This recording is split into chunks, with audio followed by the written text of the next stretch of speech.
Tuchel on the telly. Yeah. Good afternoon, everybody. Welcome to KUMBTV's Eyes Up Mother Brown. We are here once again for this afternoon's big game. It's so big, I can't even get my head around how big it is. It's a huge game for West Ham against Chelsea this afternoon. Of course, we've seen Liverpool this afternoon held by Newcastle. Thanks to a 96th-minute equaliser. Which is another huge result for West Ham. But it's going to be a big one. I'm sure it's going to be nervous. Joining me in biting their fingernails this afternoon will be Rio and Gnome and the Pink Palermo. He's just off in the kitchen down there somewhere at the moment. He'll be back with us in just a second. While we're waiting for Pinky to return to his seat at the table, I shall pass you over to Gnome, as always, for this afternoon's teams. Gnome, over to you. Good evening, everybody. Well, we line up as follows. Fabianski, Diop, Balbuena, Ogbonna, Soufal, Noble, Souček, Fredericks, Fornals, Lingard and Bowen. On the bench, we have Yarmolenko, Benrahma, Lanzini, Alves, Johnson, Trott, Randolph, Odubeku and Coventry. And the visitors start with the following. There's a returning goal for Mendy. Then they have Christensen, Thiago Silva, Rudiger, Azpilicueta, Kante, Jorginho, Chilwell, Mount, Fusilic and Werner. And the referee this afternoon is Chris Kavanagh. Excellent. So quick that I haven't even finished my my notes here yet, so I'll have to come back to those in just a moment. Looking at those teams, no, start with West Ham. No real surprises there. You know, no Cresswell. Again, there were sort of rumours. David Moyes suggesting perhaps that he might be back this afternoon, but then again, he said it last week, didn't he, for the game at Newcastle? But no surprises really there for you. From it's really anyone who's got a pair of boots can play, isn't it? Yeah. Looking at it, I mean, nominally it's a three at the back and four in the middle with Fornals between the sort of middle and attack. Nominally, I suspect that back three may be a little bit more of a back five from time to time. But I mean, pretty much as expected. Randolph's returned to the to take one of the two goalkeeping spots that seem to be de rigueur on our bench at the moment. I mean, to be honest, that's pretty much. I wasn't expecting Cresswell back. I'll be honest. Despite the noise, I think I'm beginning to read Mr. Moyes in pre-match press conferences, and if he says we don't know about a player yet, and there's a chance he might be available, invariably he isn't.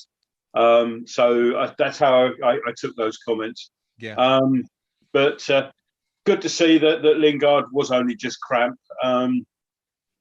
It's you always worry about that sort of thing when you watch it the week before. Much as we expect.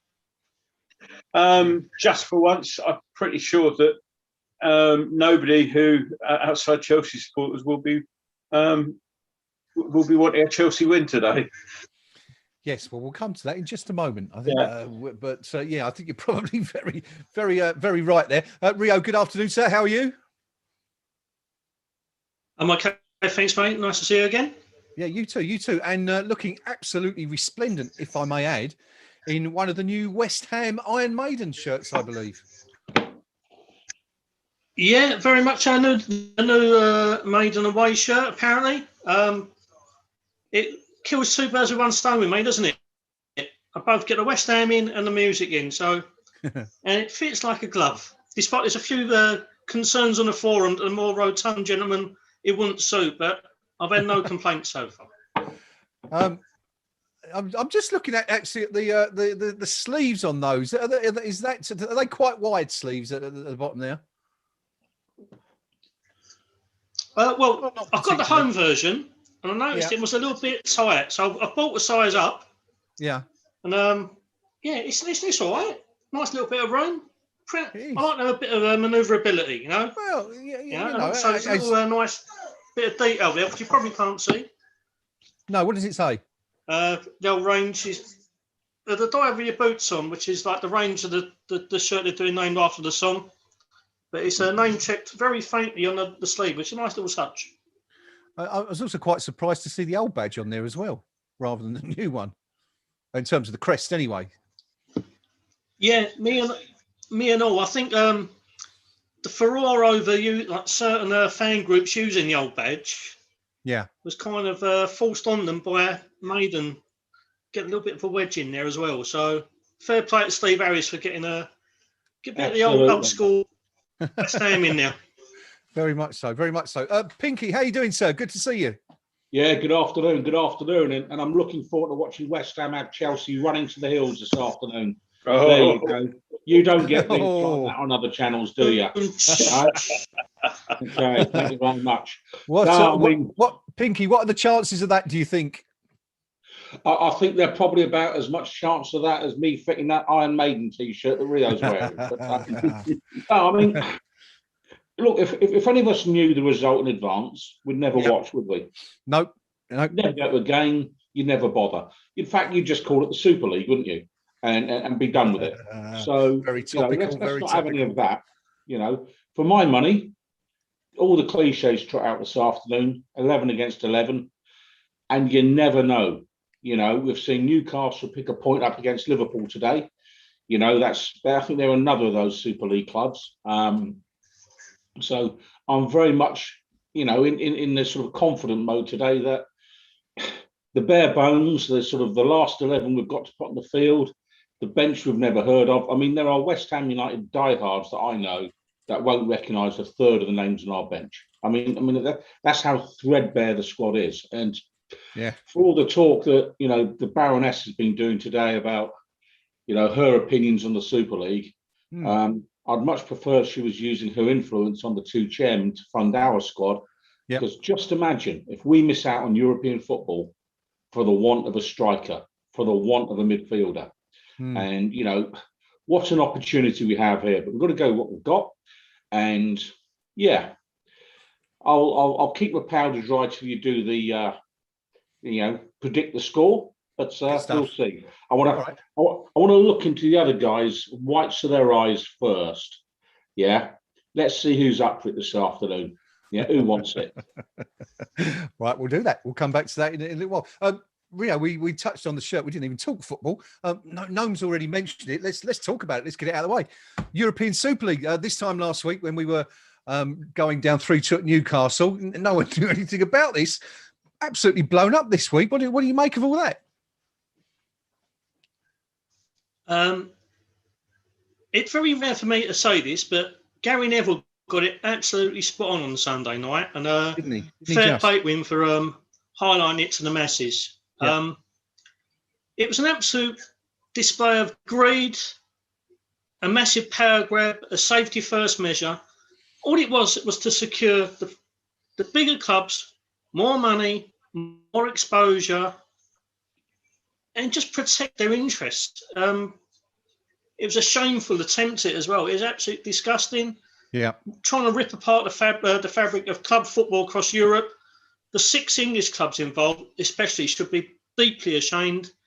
And if I had my way, each of them would be docked 30 points, enforced for a transfer embargo for at least 2 or 3 windows, and be banned from European competition for 3 years.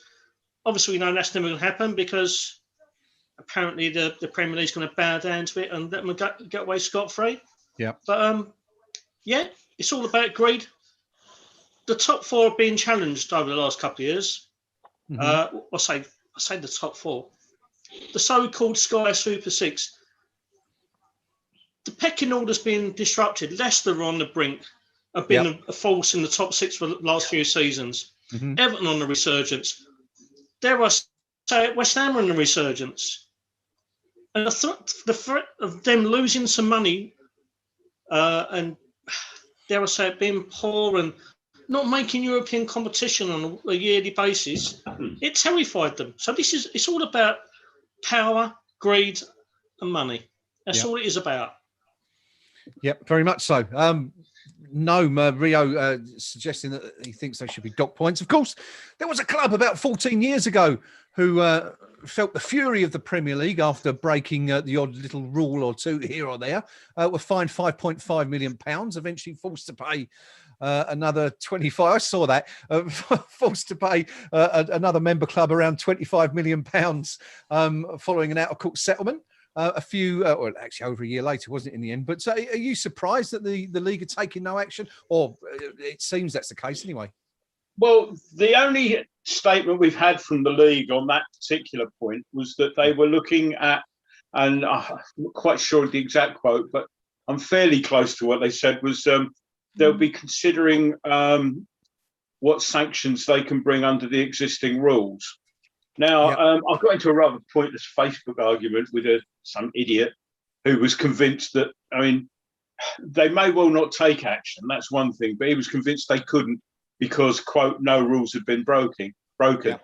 Now, I identified three just off the top of my head. There's the one that allowed Sheffield United to claim money off us about acting in utmost good faith. There's almost certainly a confidentiality angle. JP Morgan promised, I don't know how many billion it was. Was it 6 billion? 5, 6, 7, to underwrite the thing. Yeah. They weren't going to know that without knowing what each club's getting in television money at the moment. So it's confidentiality. And there's the straightforward L9. No club shall enter a team in a competition unless it's one of ours, or one of UEFA's. And by signing the contract, they've entered a team. In fact, they're probably going to get hit from, but well, there's a possibility anyway, shall I say, of them getting hit from both sides because whoever's in charge of the so-called Super League has said, well, they've signed contracts, they're binding. So if they want to get out of them, then it's going to cost them that end as well. So, I mean, the rules are there. There are sanctions available to them. Whether it be point deduction, fine. I think the sort of the rumours and what they've been kind of flagging up to see, that horrible phrase about seeing who salutes it, but seeing how it will go down is they're talking about giving sanctions against the individuals involved. Yes. Rather than the clubs, which would annoy the hell out of me because West Ham got fined a world record amount of money by the Premier League, not individuals involved. Yeah. And that was over a rule that wasn't designed to take into account player transfers in the first place. So I would be, clubs get dock points for administration. We've had this over the last couple of years. I mean, Wigan recently, Sheffield Wednesday started this season on minus whatever and struggling to stay in that league. Tell the fans that hang on, this has been badly run, but if their fans are suffering, well, tell them that these clubs shouldn't be treated in exactly the same way. Yeah. So, sorry, I've just spotted it actually. Funny enough, a few years ago, nothing particularly to do with any of the clubs involved. Well, one club involved. I had a lovely holiday in Italy, and went to the San Siro. I had to get something from the gift shop as a souvenir, and I only noticed it today. I'd forgotten it was on there, but I got an AC Milan keyring, which that's come off. I mean, I've got no particular love for AC Milan, but I wanted something from the gift shop, and it was going to have to be AC Milan or Inter, and Inter played for Inter, so I deliberately went for the AC Milan one. And but that's been on there for about 3 or 4 years. That keyring, well, not anymore. No more. So, yeah, not there anymore. I should just point out, Gnome, there is a rather interesting debate going on YouTube chat about your attire this afternoon. If you want to just check that while I move over to Pinky, but the crowd want to know where the prog rock t-shirts are this afternoon. So it's bad luck. Well, if I sort of take a personal minute here, I didn't get a chance to change actually, but just before we came on air, I just had some sad news that I'd lost a mate of mine who former chairman of the London branch of Newcastle Supporters Club, and a good friend of mine for over 40 years. So I didn't really get a chance to get changed. So I do apologise, everybody. But and I'd just like to raise a glass while we're here, if I can be a bit self-indulgent, to David Craggs, who good mate, and would have been glad that his team were able to help us a little bit today. Anyway, cheers, mate. Yeah, nice one, Craigsy. I'm sure he would have loved that result today up at Anfield. Of course, for those who haven't seen it, Newcastle were one down after about 3 minutes. They thought that equalised in the 3rd minute of added on time. Oh, no, goal was cancelled out by VAR. But 3 minutes later, in the 6th or 7th minute of added on time, Willock, our old friend Willock from last week, popped up to nab a legitimate equaliser. To deny Liverpool 2 very, very important points and keep them below West Ham in the table as we go into this game. Pinky, we were always everyone's second team. I guess this afternoon against one of the Super League 6, that's definitely going to be the case once again, isn't it? Oh, I think that's nailed on, and I think we're on for a good spell of this amongst the so-called other 14. Yeah. And let me just talk a little bit about that so-called Super League. First up, Tottenham Hotspur. 1961, wasn't it, when they last won the league? 60 years, yep. Yeah. Ipswich, Blackburn, Derby, Villa, all won it since. Yeah, I mean, I wasn't born, so, forgive me for not remembering, but, that how absurd is that they would even be considered for it? Arsenal Football Club, they've been on the decline now for the best part of a decade in terms of anywhere near winning the English league. Mm-hmm. So again, why would they be in contention any more than, say, Leicester City? So the composition was wrong, but let's call it for what it is. It's the last desperate roll of the dice by 2 Spanish football clubs that have been living beyond their means for well over a decade now. And if you want to know where the money's gone, Mr. Perez, it's gone to Mr. Gareth Bale, £600,000 a week. Yeah. And so again, they are the architects of their own demise. And I certainly hope that whatever so-called legally binding contracts have been signed, that there are gaps found in it, because I fully expect the likes of Real Madrid and Barcelona both to need significant amounts of state aid to stay afloat. Yeah. They're in a dreadful financial condition. And again, year after year, they appear in the Champions League. They've bullied other clubs in Spain over TV rights for years and years, in the same way that the sellout 6 have in this country. And in terms of sanctions against the sellout 6, well, let's just hope that the Premier League, all the clubs in it, when the next TV deal is put to them, they actually say things like, let's have an equal share. Everyone gets the same money, save for the merit payment. So really, really make it a more even playing field right from the off, because the point that Gary Neville was making last week about the Super League and the extra 300 million, that they could then come back into the Premier League and compete unfairly. Well, those Champions League clubs are pretty much doing that every season anyway. Yeah. It's distorting our competition. And I think back to the days when it was before the Premier League, and you could get different teams challenging to win the league every season. And it made it a far more vibrant domestic competition.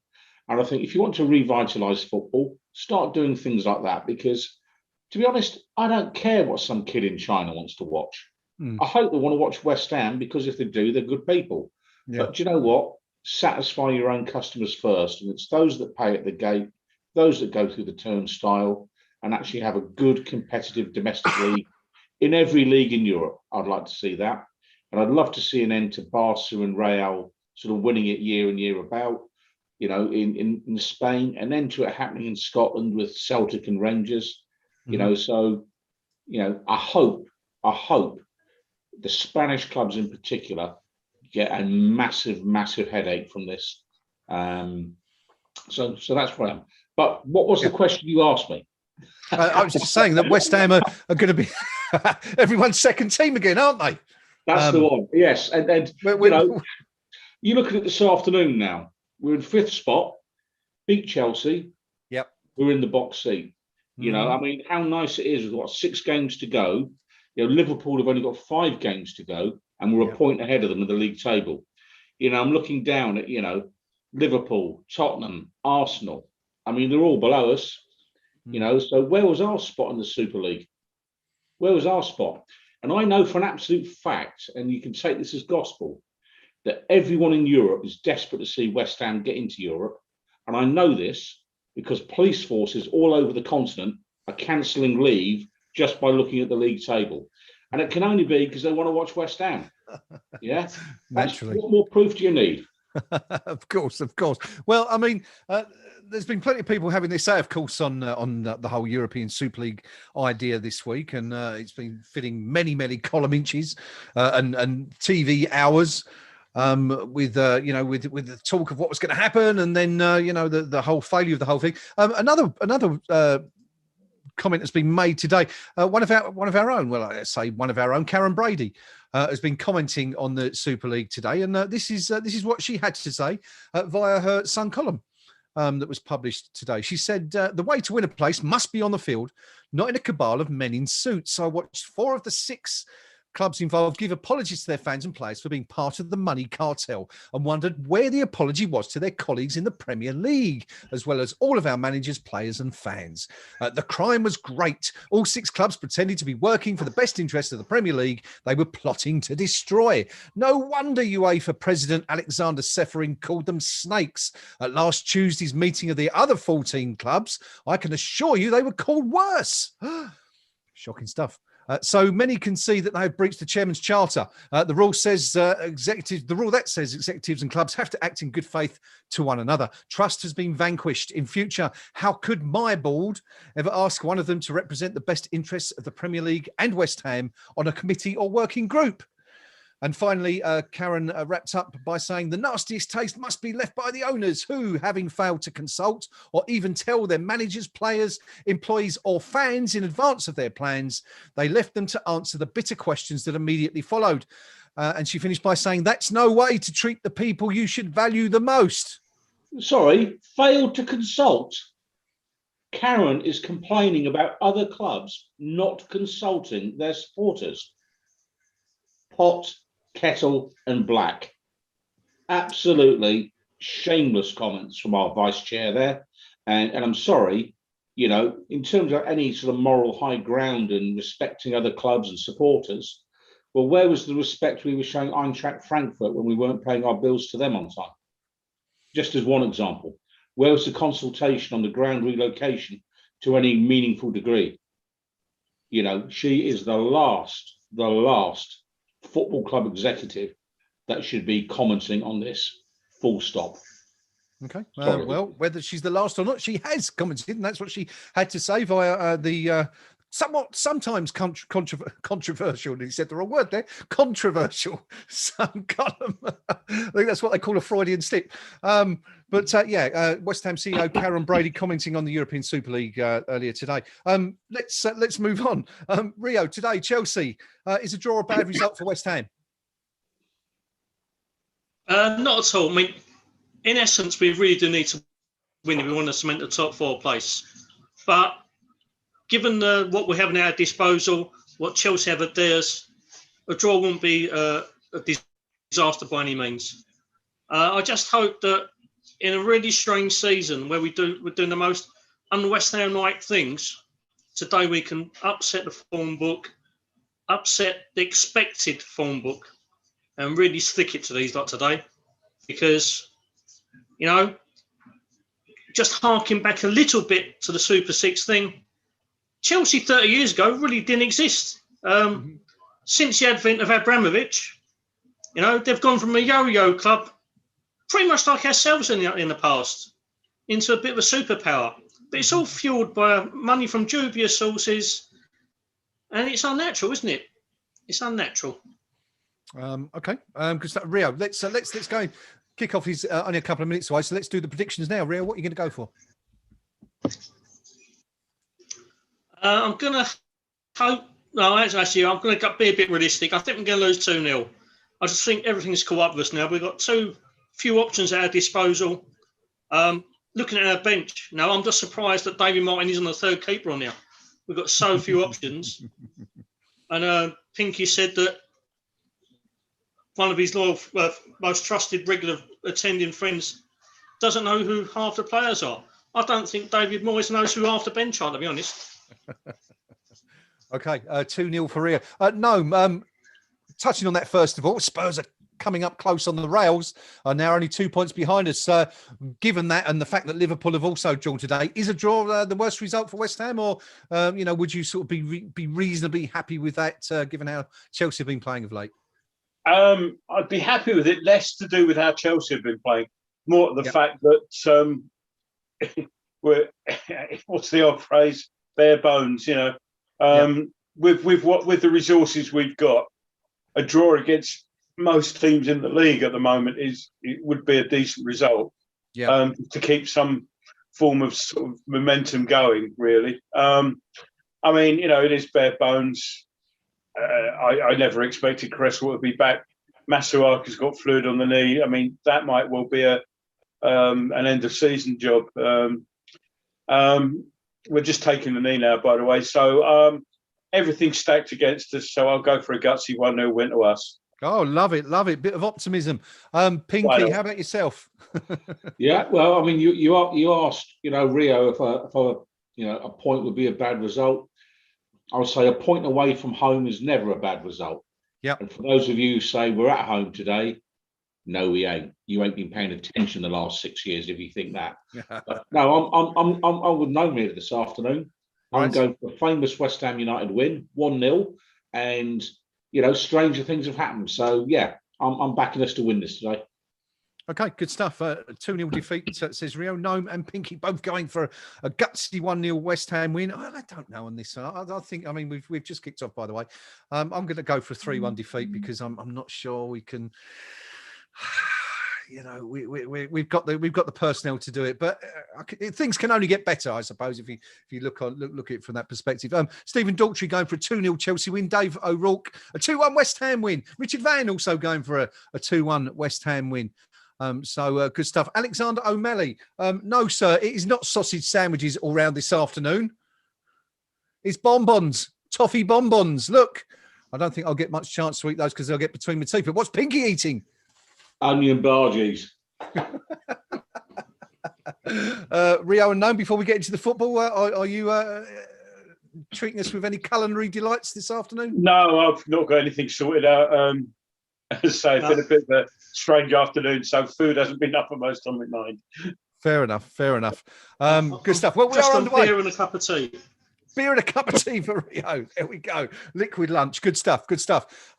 West Ham kicking, if you're watching it on the TV, West Ham kicking from left to right, Chelsea from right to left, and Chelsea in possession at the moment. Gnome. Yeah, very early stages. If we want to do a quick time check, it's 1 minute 49, 50, 51 on my telly. And Chelsea have a throw in deep in territory. It's thrown into the box. And Fabianski just comes out and picks up the loose ball there. Just a bit tentative from both sides. Nobody's really been, so it's 2 minutes really. So not an awful lot of time for anything to have happened. And that's really the first, hesitate to call it an attack, but first time anybody's got the ball into a box at the moment. And nothing came of it. So come back to me and I'll let you know when something's happened. Right, good stuff.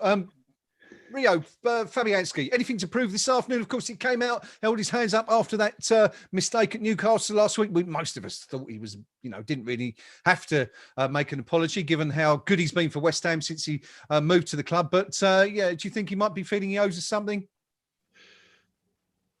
I hope he does, to be honest. I think the biggest revelation was the day after that game, it was his birthday. So I'm just presuming he might have been a lash early on the... We all know Newcastle's a party town, the best away game in the country.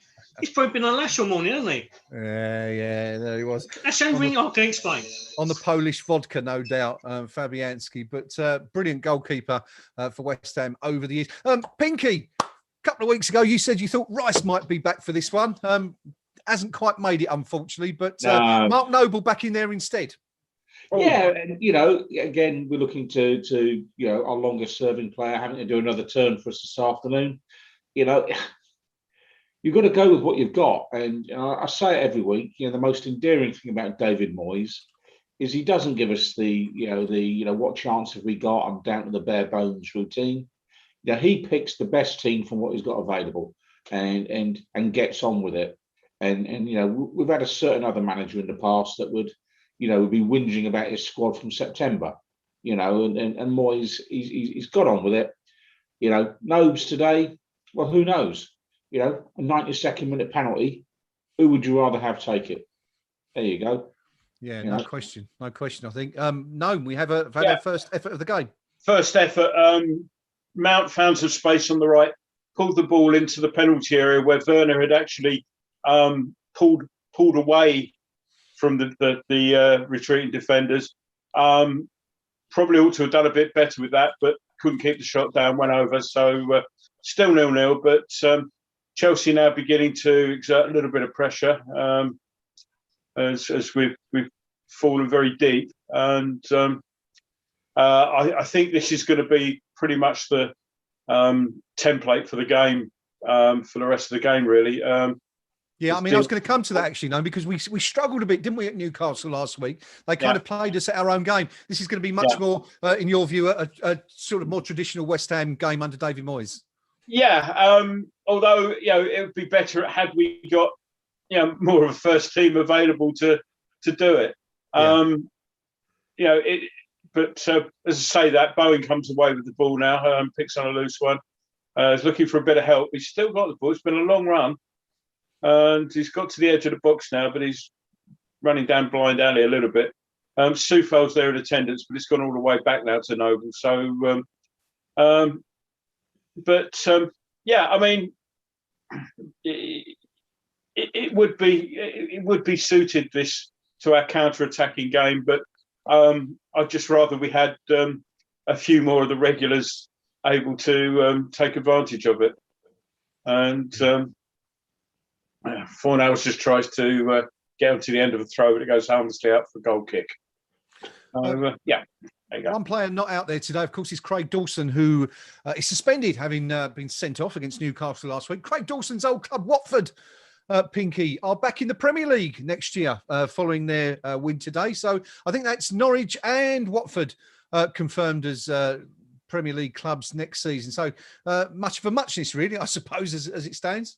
Yeah, but relatively good news because they're both Watford's a nice, easy midweek away game, and Norwich is always a lovely away game. So I welcome those two back. And Watford we normally do quite well against, Norwich less so, but well done to both those clubs.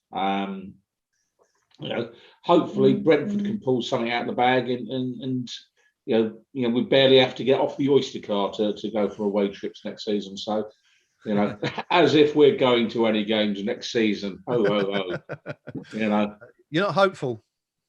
No, I'm not. I mean, this thing is dragging on, and it's very difficult. But you can see the first thing that's going to happen is they'll say, well, to get the fans back, we don't want the away fans there because of this, that, or the other, and clubs want to maximise revenue. And the idea that away fans are going to occupy the £30 capped seats when clubs might be thinking about selling those seats for 50 or 60 quid. I think we'll see about clubs consulting with supporters then, will we? So no, I don't think we'll be on our travels anytime soon, which is a real shame. Okay, well, time will tell, of course. Speaking of the extended lockdown period, I think this might be the first game that we've covered that we actually covered also last season. So there you go. That's 2 seasons in a row. But Rio, any thoughts on Norwich and Watford? We're just seeing sort of Chelsea pretty much control the game. Nothing really important happening right now. Of course, when it does, we'll jump to Gnome. We'll bring you all the latest. But Rio, any thoughts on Norwich and Watford coming back to the Premier League next year? Do you welcome the return of those two clubs? Norwich, most certainly. Carroll Road is certainly the best away trip in the country for me. As I said, we're just on a break here. Bowen's surging forward. Flicks out to Lingard in the box. Squeeze out of space there. He's pulled it back to Souček, and the Offside. referee blows up. Offside. Yeah, no, Carrow Road is for me the best away game in the country. Yeah. Such a nice place, an easy, relatively easy trip from London. Great selection of pubs for the away traveller. Watford, not so pleasant, but as Pinky said, it's an easy trip from West Ham. So, you know, and we don't really have like a decent record there. So, much of the hate Troy Deeney, the actual venue's not too bad, is it? Not at all, not at all. As long as you stay out of that multi-story car park on the way out. So I think last time I was there, it took me about 4 hours to get out of the bloody thing. But no, but you know, first sign of activity from West Ham there, and it was as you said, called offside, but better stuff from the Hammers. Yeah, having said that, Chelsea have just got a shot in, forced to save from Fabianski, and it was, I think that's Mount, isn't it? Yeah, doing some twisting and turning in the box, made some space for himself quite well. All coming down the right, Gnome, isn't it, so far for Chelsea? Yeah, it's not the hardest of shots though, and it's a fairly easy save for Fabianski. But yeah, it was a good little break there. Fornals just strayed, and whether that be because Bowen, sorry, you did Fornals strayed there. Whoever it was just strayed. Whether it be because Bowen just delayed the pass just that second too much, or it gone too soon. But yeah, it was promising for a little bit. But as soon as the pass was played, I was fairly sure it would be given offside, and it was one of those ones that eventually they give it offside when they sort of wait for half an hour, and yeah, one of the other things they need to sort out as Bowen nicks the ball off. That's Rudiger and forces a corner. So corner to West Ham. Good stuff. Let's stick with you for that one, no? Sure. Any second now, I expect the arrival of the most goals from set pieces stat in the left-hand corner of my screen. Yes. Because every time it comes up, we don't score, but it hasn't arrived. So maybe. And here it is. Here it is. Here we go. Most goals scored. There you go. So anyway, there it is. Bang on cue. Have I done the lottery tonight? Bowen with the corner, sweeps the ball in, but it's into the hands of Mendy. So bit of a wasted effort there. But yes, kiss of death, that stat whenever they put it up. I see we're level with Chelsea actually, and yeah, Man City. yeah. I didn't know that. Thought we were. So they put the same thing back up for if and when Chelsea get a corner. Yes, yeah. Rio, 10 minutes, 11 minutes gone now. Any thoughts on West Ham's tactical setup so far? What you've seen? Just when Chelsea possession, we're sitting very deep banks of a 3-4-3. Yeah. I noticed when we went forward and early in the game when we first kicked off that Bowen and Lingard looked far much closer together than they have been for the last 3 games. Okay. And Fornals was tucked in just behind. So hopefully when we do get the chance to break, that'll be kind of repeated and them two can get close together, feed each other. Fornals in behind, tucking in, creating chances and not exploiting opportunities. Yeah, good stuff. Good stuff. There's also a rather iffy stat. Yep. That before the game. Okay. Which, as Gnome said, is normally a bit of a hoodoo. We have the second best home record in the Premier League, apparently. Goodness gracious. Which is behind Man City, presumably. Yeah, that's what I thought. Yeah. Yeah, it's after City. I spotted given that. Our home record, given our home record since the move, it's just remarkable that we've managed to turn it around so much this season. Yeah. Yeah, I spotted that stat when they put it up, and I thought, I'm not going to comment on it. Yeah, kiss the death, tempting fate. Cheers, Real. We're just. No, have we taken this free kick yet? Mark Noble's hopping over on my screen. It's, Souček didn't quite get on the end of it. It's cleared long to the halfway line. Balbuena is on the ball, but he's had to send it all the way back to Fabianski, who clears long. Okay. So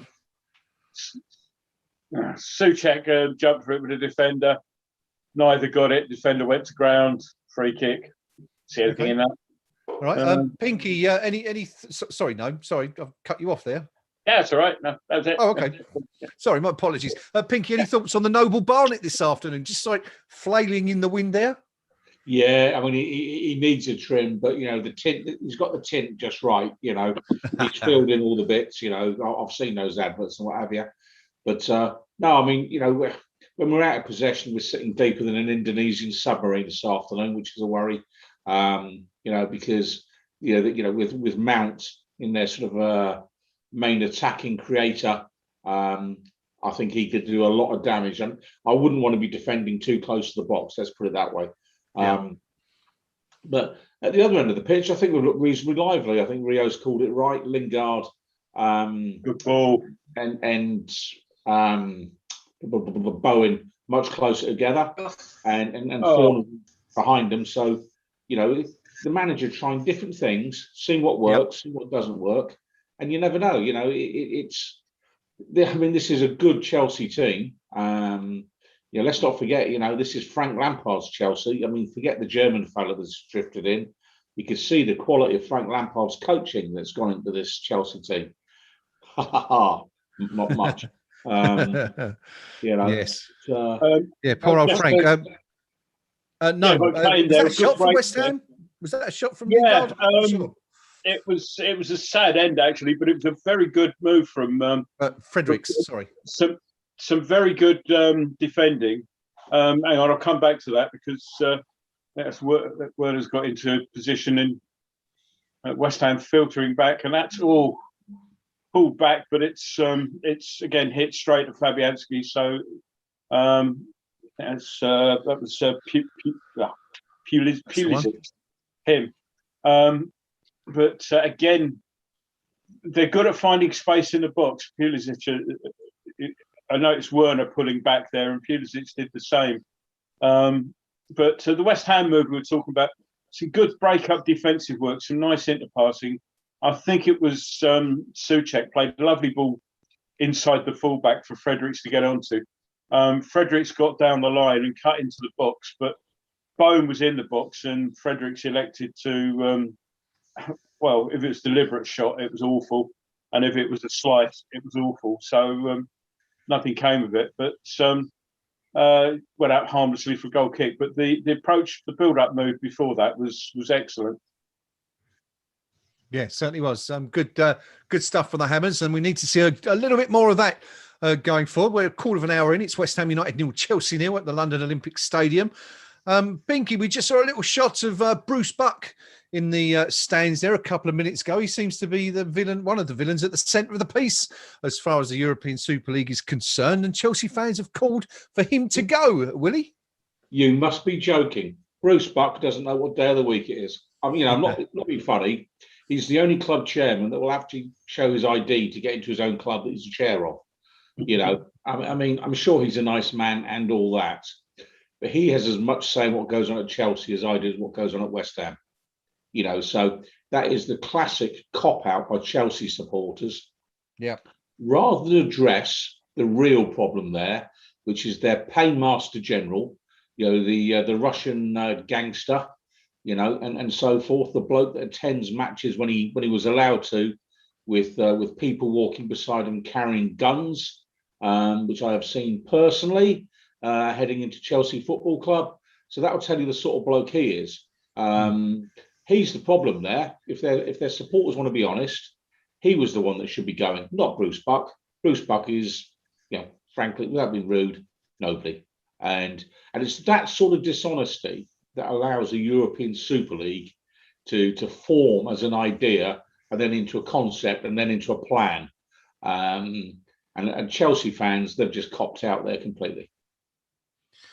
Rio, this whole European Super League caper, you know, we've heard how you know, the fans have reacted, the media and everyone, in fact involved with football outside of these 12 rogue clubs. But do you think it affects the players in any way, sort of psychologically? Do you think, you know, I mean, there's not really much evidence of it out there on the field at the moment, but, you know, do you think sort of the players might be affected negatively by that? I mean, the Chelsea players, obviously, not the West Ham team. I don't think so. I think they were far from in the know, weren't they? I mean, they've been the last people to actually find out this discovery. Yeah. But I mean, in terms of, like, you know, the criticism their club has received this week. Sorry, bud. Sorry. No, I don't think it affects them. The top six get stick in, or say, I keep saying top six. The so-called Super Six, their players get stick week in, week out. It's just one of the things I would have hoped that had the things developed a little bit further, rather than everyone caving in after a day, that the players would have got together and actually took some form of action in, like say, well, you're denied the potential right to play for our country, represent a nation at the highest level, we'll go on strike because certainly earn a decent wage. They don't have to worry about losing money. I don't think it's going to negatively affect them. Going back to what Pinky said about Bruce Buck, the only reason he's been portrayed as a villain is because he's got the archetypical DC supervillain alter ego name, isn't he? It's like Bruce Wayne, Bruce Buck. Well, I thought it was quite an unfortunate surname. I'm sure it'll be used for other purposes, a bit like James Hunt was back in the day. It'll be interesting to see what happens with those guys, Henry, of course, and who's that? Cronker, isn't it? At Arsenal, and the fans there were calling for his head last night. So it'll be interesting to see how it all pans out. Anyway, in terms of how it's panning out in Stratford at the moment, we're just coming up to 20 minutes gone. Still West Ham United 0, Chelsea 0. West Ham, some early match stats for you, just as we approach the halfway point of the first half. West Ham have had 23% of possession so far, no shots yet. Chelsea 77%, 3 shots, 2 on target. Gnome. Yeah, sorry, we cleared it now, and I think that's going to be a foul. Lingard has been clipped. Free kick taken quickly. I'll come back to that in a sec. But Chelsea, that would be a free kick to Chelsea. Fornell's bringing his defender down. Chelsea, we were a little bit sloppy there at the edge of the box and had chances to clear and didn't. And eventually we got it clear at the edge of the box. It was a little bit worrying, though, the space that their players are able. It's partly a little bit of lack of concentration on their part. Partly, Werner's not pulled up any trees this season, but you can see there's a bit of a natural striker in there, in the movement that he's got in the box.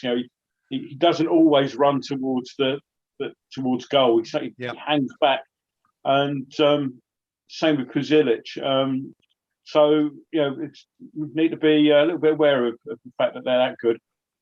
Werner makes himself a bit of space on the edge of the box to get a shot from outside, and I think that's clipped, possibly Noble. I think it might have been. I think that's Chelsea's first corner. Yes. So it's going to be on their right hand side. Mount goes over to take it, and Chilwell has actually gone over there to be available for the short one. So see what happens. So it's Mount and Chilwell are stood in the corner. Just waiting for it to be taken still. Okay, lots of running around. Corner's taken long into the box, headed up in the air, and Balbuena, bit of an air shot on there, but it's we managed to half clear it, but Lingard's pass to Bowen doesn't get there. Chelsea come back on the attack again. But again, some good holding up work in the middle there by Fornals. And it's back on the way line. So mild palpitations over there for the time being. We appear to have lost Rio briefly. I'm sure we'll be back on the stream very, very soon. Pinky, Fabian Balbuena thrust back into the spotlight this afternoon following that red card for Dawson at Newcastle last week. Any concerns, any qualms about our South American general coming back into the team? Or are you quite happy to see him in there? Yeah, I'm okay with him being in there because, centre back is one of those positions whereby, every single season you need backups who are good enough to play, maybe 6 matches a season, that sort of contribution. You'd rather it wasn't against Chelsea. You'd rather it was against, Fulham, for argument's sake. But, you've got to balance your squad. And with the limited funds we have, you can't have 4 centre-backs at 50 million quid each and 100 grand a week at West Ham. Yeah. You know, I don't think even Man City or Manchester United have that sort of depth of talent. So you're going to have, generally speaking, two decent first teamers and two reserves that aren't as good, and their wages and fees reflect that. But they can, you know, in the old-fashioned parlance, do a job. And Balbuena this afternoon, yeah, every challenge he makes is a foul, but that's true for almost every centre back in the league, isn't it? Any thoughts on his contract situation, Pinky? Of course, he's due to leave the club at the end of the season. Do you think he perhaps deserves an extension, or would you be quite glad to see someone else come in? Quite happy, shall I say, not glad. I think we've got a real issue in that position generally. Ogbonna is 33, and you know, he's been our best defender for a number of seasons now. You know, Dawson really should be a backup. You know, that's really what he was signed for. It's Diop, I think, is the priority to replace in terms of a transfer fee. So Balbuena, I wouldn't be upset to give him another year and say give him another year, maybe two, just wages only, and retain some funds to sign a decent centre back, and say squeeze another year out of Ogbonna, and then the following season sign another centre back to replace Ogbonna, that kind of thing. Okay, good stuff. Good stuff. Welcome back, Rio. Good to see you again. Gnome, we just saw Ryan Fredericks escape down the left hand side again, and he's really the liveliest player so far for the Hammers. Yeah, some good balls being played inside the fullback there. Noble swings the corner across. Souček was getting up there to go, but it's cleared as far as that was Fornell's got the cross in. Played out wide again to Noble out on the left, who lobs the ball forward. Lingard lobs the ball into the box, but it's cleared again, and we've got to be careful now because Chelsea will come out on the break. Yeah, we're getting some good stuff by that run of Fredericks outside the fullback with the ball played inside it. Again, that's twice that's happened now, and it's always nice to see that sort of pass as well. Yeah. But the Chelsea break has sort of broken down, and they've still got the ball, but it sort of we got back to deal with it. So much as the game has gone, it's Chelsea playing the ball across midfield just inside our half, trying to probe for some form of gap between the lines there, but we're doing all right. Okay. So far. Good stuff. Good stuff. Rio, notable there in the break that Gnome was just talking about was, I think, Jarrod Bowen, the work rate, really put in the effort to chase 60, 70 yards back to help his fullback there and, you know, eventually stall Chelsea's approach. We're going to need to see an awful lot of that, aren't we, over the course of the next hour or so, I think, if the Hammers are to get anything from this one. Yeah, most definitely. He's put a shift in us completely already today. Yeah. My worry for him is that he always was one of the ones that Moyes used to withdraw after about 70 minutes because he does burn himself out quite quickly. So I'm just hoping he's got the lasting power now because, you know, his work rate is phenomenal. He's been a good goal scorer in such recently as well. So we really need him to kind of be firing all cylinders throughout the full 90 minutes today. Yeah, I'm just wondering, Madeline Hammer, one of our regulars, has I put a question out to the group on YouTube to ask if everyone was happy with what they've seen so far, and he replied to say, "I haven't seen anything. Here, the game's been replaced by women's rugby." I'm not sure if it is actually. That might be the West Ham v Chelsea game. There's just not an awful lot happening out there at the moment, Madeline. But hope you can get the game back soon anyway. But until then, we'll try and keep you up to date. Of course, Gnome is keeping a close eye. Well, we're all keeping a close eye on what's going on. But Gnome is obviously our man with the instant updates. And Chelsea again bursting forward. Gnome. Yeah, half chance really there for Bowen. The Mendy in goal was alive to it, but it was a ball played kind of over the top, and it was Bowen running onto Mendy. Mendy out very quickly to clear, but makes me wonder if that sort of ball is something again. Chelsea. Oh, hang on a second.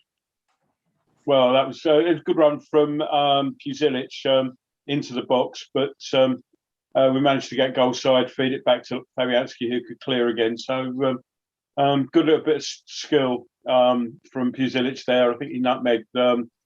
Might have been Soufal there, I can't remember now, but Chelsea on the attack again. Pulled out. That's well, we got a goal kick out of that. It was Kante got into the box, down the byline, but tried to get the cross in, and the block came back off him, so went out for a goal kick. Okay. Moyes looking a little bit. Well, I wouldn't say angry, but he's looking a little bit less than chuffed there. He's talking to somebody. Is he wearing the Glaswegian glare again? No. Well, he was just sort of talking to somebody, shaking his head, and okay, yeah. Yeah, I'm no lip reader, so I have trouble with the Scottish accent sometimes when I can actually hear it. Never mind when I have to lip read it. So. Yeah, obviously looking slightly perturbed by something. We may find out. We may not find out what that's about. But anyway, we're rapidly approaching the half-hour mark. Still goalless at the London Olympic Stadium. I'm just thinking, Pulisic. Do you think that's what Tony Pulis would have called himself if he was a foreign manager? As you know, as like we had Aladicio, didn't we? No. Okay. Well, that one fell flatter than. Must try harder. There you go. That's what happens if you add lib. See, we need some more action. I bet that looked really funny when you wrote it down. It's straight off the top of my head. I'll stick to eating the bonbons. I'll get back to the sweets.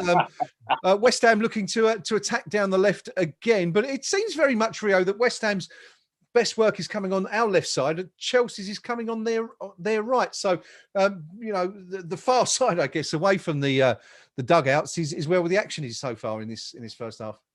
Yeah, it's no surprise that Chelsea are attacking our left-hand side, though, is it? We've got no natural left-side defender. Ryan Fredericks he's got a great turn of pace on him, but he's playing a natural position, and he is susceptible. As I say, that Chelsea attacking again down that side, feed it in. And Werner has reverted to his Chelsea type and not his days of yore in Germany type, because he just put that completely wide as well. Yeah, in our left side is an absolute weak area for us.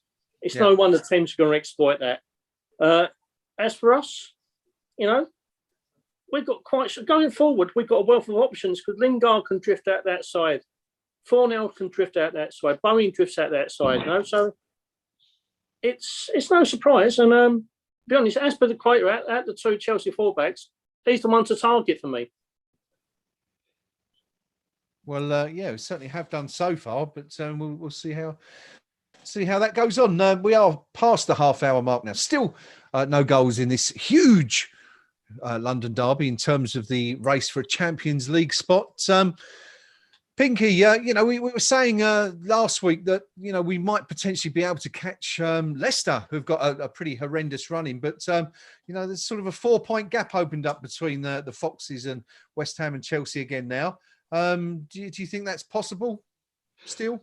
Well, I mean, those of us that were projecting a West Ham win today, that'll only be a 1-point gap, won't it? So, of course. Let's not get ahead of ourselves and see that as a carved in stone league table at this point in time. I mean, one or two of the other clubs I think have got tougher run-ins than we've got. I think there's a lot still to go in this league campaign. Even if by some ridiculous situation we lose today, it doesn't mean it's all over. It really doesn't. We saw this afternoon Newcastle getting a point against Liverpool. And Liverpool, now in a position where they have to qualify for the Champions League rather than automatically entering the Super League. They needed to get 3 points today. Newcastle all but safe anyway. So you say, well, they weren't particularly bothered about today, I don't think. But they still took 2 points off Liverpool. So I think there's plenty can go on yet, and either a third or a fourth spot still very much possible for West Ham. Good stuff. No, on Tuesday night, I think it is, Chelsea travel to Spain. You would presume they'll travel to Spain a little bit earlier than that, given that they're playing there on Tuesday night. But you get the drift of what I'm saying. Do you think there's any possibility that Tuchel may perhaps rest one or two players as this game goes on and on, even perhaps if it's still 0-0? What, take a couple of players off and Well, yeah, just with view to that game in sort of three days' time. to be honest, unless one or two players are clearly feeling it, and it was warm there today, but I think it's cooled down a bit now, so it won't be a matter of exhaustion due to the temperature. I don't think so. I think he'll just play it out as he planned it. So okay. Now Noble goes on a run through the middle.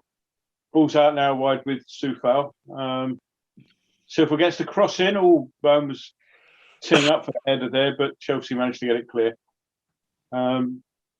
Again, West Ham win it back, and Lingard has a shot, gets blocked, and Chelsea bring it away again. So they just put a stat up there saying that Chelsea had 5 attempts, West Ham none, and I think it'd been a bit unfair. I thought the Fredericks was an attempt. It was a bloody awful one, but it was at least an attempt. Yeah, I mean, it makes you wonder what somebody's got a rule book and say, no, that's not an attempt, or that one was. It does make you wonder how they determine exactly what constitutes a shot and what doesn't. But I mean, if it was a shot, it was certainly a bit of a way. Some of these things, though. I mean, you've got a game of football, and we all love our football. We like to watch the game, don't we? And somebody's got to sit there, and instead of being able to watch the game, they've got to sit there with a stopwatch. And now, free kick to West Ham and a yellow card there for I think that's Werner. Lingard got away and Werner just sided him down. He's just gone. He just totaled him out, really. There can be no complaint for that. Free kick to West Ham. I'd say about 30 yards out, if they call it. About 35 yards out, slightly left, towards the left edge of the penalty area. And Byrne and Lingard teeing up over it. Sorry, it's okay. It might be 4 hours. And it's all now. It's gone out, I think, for a corner. The Chelsea player it's come off maybe near his arm, but it's got his arm down like this, saying that's where it hit, ref, honest. Well, it's come off his thigh and onto his arm, and I don't think they're giving those at the moment. Is it arm to thigh? I think it's.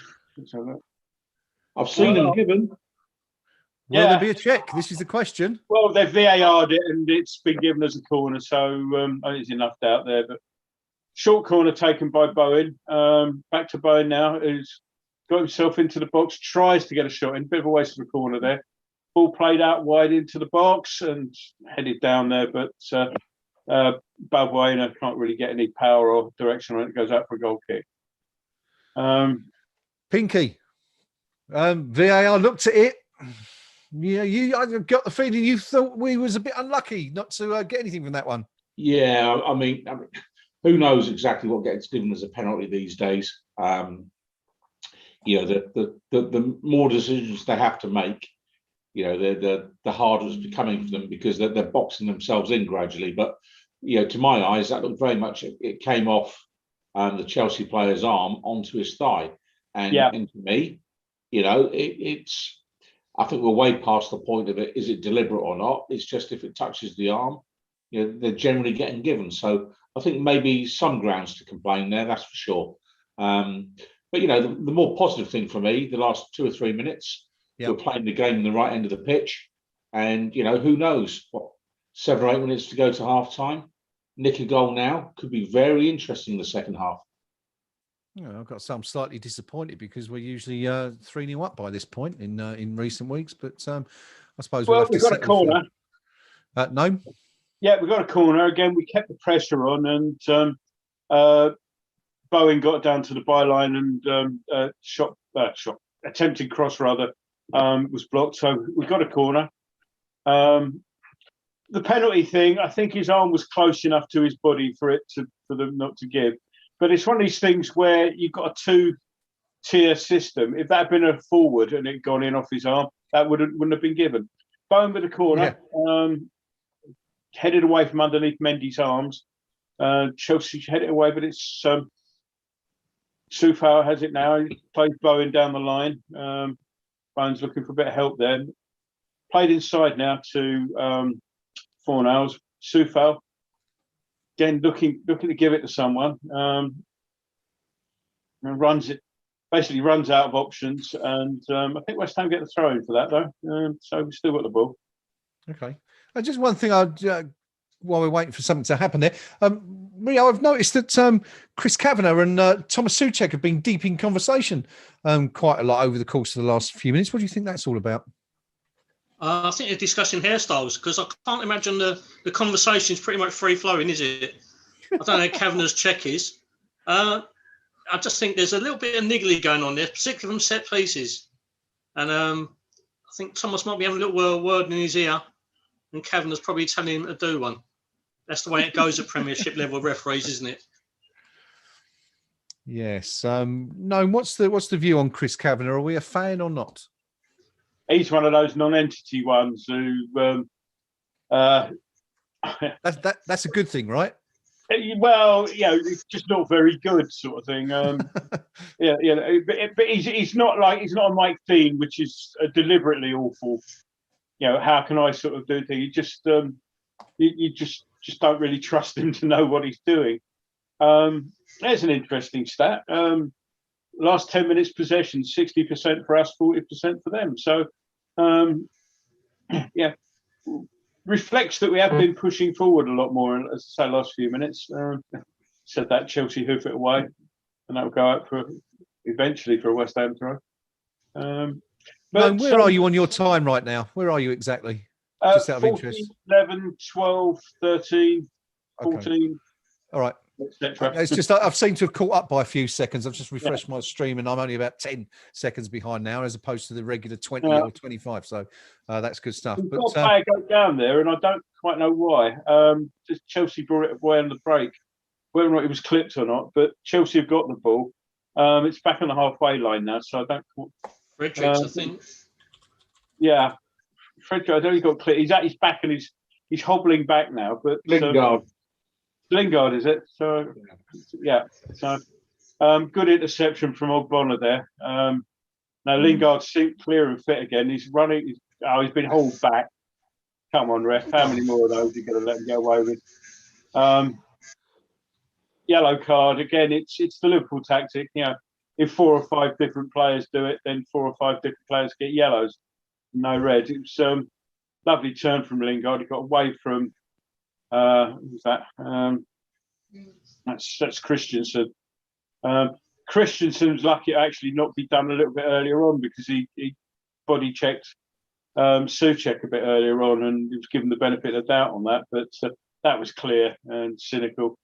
That's free kick played into the box, and that's. I think it's Rudiger heads clear. Yeah, Rudiger heads clear. Goes out for West Ham throw. 2 Chelsea players in the book now, Pinky, for pretty much the same events. We saw Werner booked for pulling Lingard down in the 35th minute, and then sort of 6 minutes later, we just saw Christensen doing exactly the same thing. Seems to be a pretty common thing in the Premier League these days. But as a manager, would you be quite happy with your players doing that? No. It's not the sort of thing I'd want to see West Ham United players doing, because it's just snidey, cynical, deliberate. For me, Christensen's foul there was more than a yellow, but not enough for a red. It's kind of an in-betweeny. It's a clear attempt to stop an attack, by foul means, and it's irritating. I think it is the category I'd put it in, but I really wouldn't want to see West Ham United players doing that. No.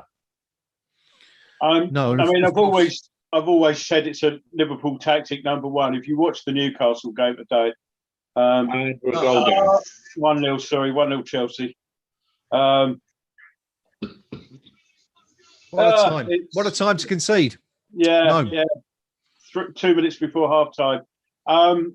Break came down the left, and with Chilwell, I think that is, isn't it? 21, yeah. Ball played out to Chilwell. and plays it in. It gets between Souček and Balbuena, and Werner's got an easy tap in. Frederick stood right in front of Fabianski, so Fabianski had no chance of seeing that. Disappointing, really, because I don't think Chelsea are better than us at the moment. Sort of looking at that one, actually, Rio, it looks like both, as Gnome said, Balbuena and Souček sort of made an attempt to go for the ball. It almost looked like they left it for each other. Yeah, I think Balbuena should have taken the most responsibility. He's the one who's got to get to the ball first. Souček's obviously running back towards goal. As Gnome said, it's disappointing. It would have been on the offensive and on the up the last 5-6 minutes. And to get caught out on a break like that is really, really gutting. But yeah, I think Balbuena should have been done probably the best out of the two there in terms of defensive. But I mean, defending really diligently up until then, dealt with everything reasonably well. It's just a silly goal to give away, isn't it? Yeah, and interestingly, Pinky, we've been saying how much Chelsea have been, how much inroads Chelsea have been making on the right hand side of the pitch, and then of course, possibly the first attempt I can think of this, starting on the left hand side and bang, it's in the back of the net. Yeah, I mean, we've got done there, and you can say we'll take it all the way back to the Christensen foul, and say that interrupted the ebb and flow of the game. But I mean, the player that's caught my eye for the last 2 minutes, and not for good reasons, is my old favourite. It's a Diop. Where exactly is he playing today? And have a look at the colour of his shirt and compare it with other players, because I've got a real question mark over his fitness this afternoon. Whatever role the manager's got him doing, it is knackering the bloke out. There's no doubt about it. And whilst he wasn't responsible for the Chelsea goal, see where he was and see how he was getting back when Chelsea were putting the ball in the net. And so for my money, he is far, far, far too far upfield at all times. He's playing very, very far forward, isn't he? Yeah. Just watching him there a few seconds ago, and when the ball sort of broke out on our left, he was making the run down the wing to get the return, which obviously never came. But just looking at there, I mean, we're just playing the ball around the back, and he's not even in shot. Yeah, I can only imagine he's doing it under the manager's instructions, because otherwise, he'd be in for the rollicking of his life at half time. But if we just see that is half time, by the way. Yeah. I'll show you the pictures of the goal. Just have a look where Diop is as Chelsea are banging the ball in the net. And I'm not entirely clear what role he's being asked to play this afternoon. There it is. Half-time whistle, as Gnome says, has indeed blown at the London Olympic Stadium. And 43rd minute goal from Werner is the difference between the sides as we head into the interval. West Ham had defended competently until that point, didn't really look under any great pressure. And then a bit of a, mix-up perhaps between Balbuena and Souček, and Werner's there to get on the end of a Chilwell cross to make it 1-0 to Chelsea and give the Blues the lead going into the break. Let's have a little bit of a look back at the first half in just a minute. But before we do that, we're going to change it around today. We're going to go straight to the forums, I think, because we haven't had a look at either the West Ham or the Chelsea forums in the first half. So let's go straight to the KUMB. Why not doing that? I should disappear for a second. Absolutely. Why not? Off for a quick sandwich, no doubt, because something like that. But Rio, the KUMB.com forum match thread. What's the verdict at half time? I was a little bit disappointed, just the way the manner of the goal has been conceded. Yeah. There was a comment earlier in the match thread. Umar Butler's put, I think we're doing all right here. Fab's not been troubled so far. We're doing a decent job of nullifying a very strong team, and we're getting forward on occasion. We're way better than the first half against Newcastle. But obviously in the aftermath, I said another one that was brought up was John G86. Fredericks is really effective on the left-hand side this half. His pace for Aspilicueta should be scaring the life out of Tuchel. But then the goal gets conceded. 6-1 Dixie put. Very poor defending. It should have been cut out at source. Souček and Balbuena both missing the interception. Should do better. Kit the car. Kind of referring to what Pinky said about the Christensen foul. Yep. he was doing a professional job for Chelsea and a more cynical one. And kicked the cards for Bonner needed to bring him down much earlier there. Should have been cynical. It's actually a weak moment from that moment on. Hammer PDC. There's not 3 centre-backs on several occasions, Chelsea players in the box. It's just too much at times when they hit us on a break. So, yeah, I think everyone's a bit disappointed rather than despondent because we'd more than held our own during the first half there. And it's just a really silly goal and soft goal to concede.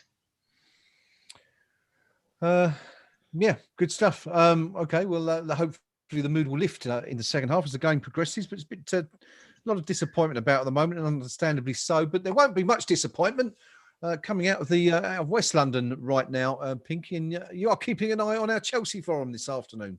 I am, and you're kidding, aren't you? Because deluded, well, just go to West London because here's a classic for you. Here we go. TT won't do anything as this is his tactics. Play defensively, keep control and take no risks at all. Tedious, turgid rubbish. Basically their manager is getting slaughtered for his style of football. And you're thinking, there is another one. I've had enough of this SH1T half already. Main complaints are they're slow to move the ball, and whilst they're dominating possession, fair play to some of these posters on here. They're not confusing it with winning the game. I think there's a sense of relief more than anything that Werner got the goal. Chilwell getting a lot of the praise for the weight of his pass that was played in. I wouldn't describe these supporters as particularly happy. Here you go, West Ham finishing the half strongly. It's a long shot, but please bring Tammy on at half time. Anyone still awake? Another comment there. Here's a more balanced view. What do you expect with the schedule we have? Literally playing every 3 days, and the team we face in the league usually got a week to prepare. So there's what I call a mixed view. Those that are seeing Tuchel as very defensively minded, those who take the view that, well, a win's a win, and those who are clearly a bit more understanding and say, they're actually playing good football, and for what it's worth, I think Chelsea have been well in command in that half, would be my take on it. And I think maybe the last 10 or 15 minutes, we were certainly much back into the game, which is why the goal when it came was actually against the run of play for that sort of small period of the game. But I think for the opening 30 minutes, I think Chelsea were well in control of that first half. Well, they're certainly in control in terms of the score at half-time, leading by 1-0. Rio, did you want to come back in there, buddy? Yeah, just a couple more because of the half-time break comes so close to the goal. Yeah. People just filling through their comments on that. Paolo Paul's put, the only difference between the two sides is the ability to commit cynical fouls to stop attacks. And Hammer PDC has pointed out, I'm really not sure what's happened to our defending in the last month or so. But it's been up there with some of the worst defending in recent years. Kick the car again. An okay half. Chelsea had chances but didn't really trouble us. The only thing that edges it is the fact that when we were through in goal, Christensen fouls Lingard to stop the threat. When a boot goes on the other foot in the same situation, Bonner is attempting to shepherd the player but to wear. It's absolutely awful defending from us. Take the simple foul and move on. Okay, good stuff. The half really. I mean, I guess all the that's it. And Gnome's come off mute. Good. I saved me having to ask you to do that. Gnome, all the main talking points really came in the last 10 minutes of the first half. There, I think we started with the booking for Werner on 35 minutes, and then 60 seconds later, West Ham. Didn't really appeal. It's not an appeal as you'd see in perhaps cricket or something like that. But there was a VAR check after Souček's shot appeared to be handled by a Chelsea player on or pretty damn close to the goal line. They said play should continue. No penalty, no infringement. Are you happy with that, or do you think that we were sort of a little bit, hard done by there? It's one of those.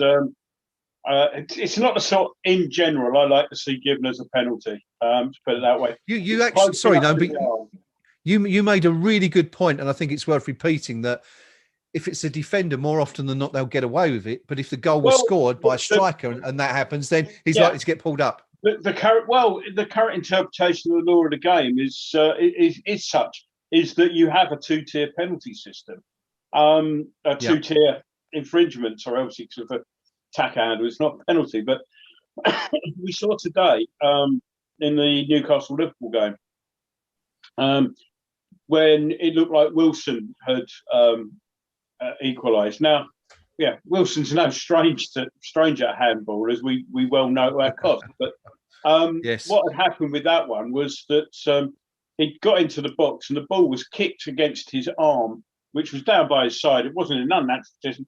It hit his arm there, landed nicely for him, and he poked it away. Now, no intent on that, and it was quite, it was. Now, if it'd been the defender there would have been no free kick, no penalty, nothing. But because the current situation, it's even more annoying because they know it's rubbish. They know it's stupid interpretation with something like that that's clearly accidental. And they know this. How do we know they know this? Because they've said they're going to change it next year. Yeah. Yes. Okay. Newcastle.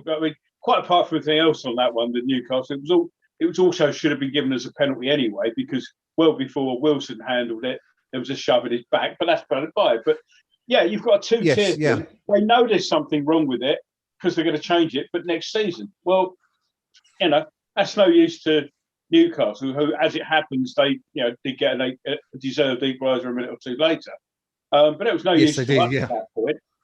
Liverpool going for what would be a totally undeserved fourth position. And, as I say, justice kind of was done a few seconds later. But, that one, there's enough doubt in that for me.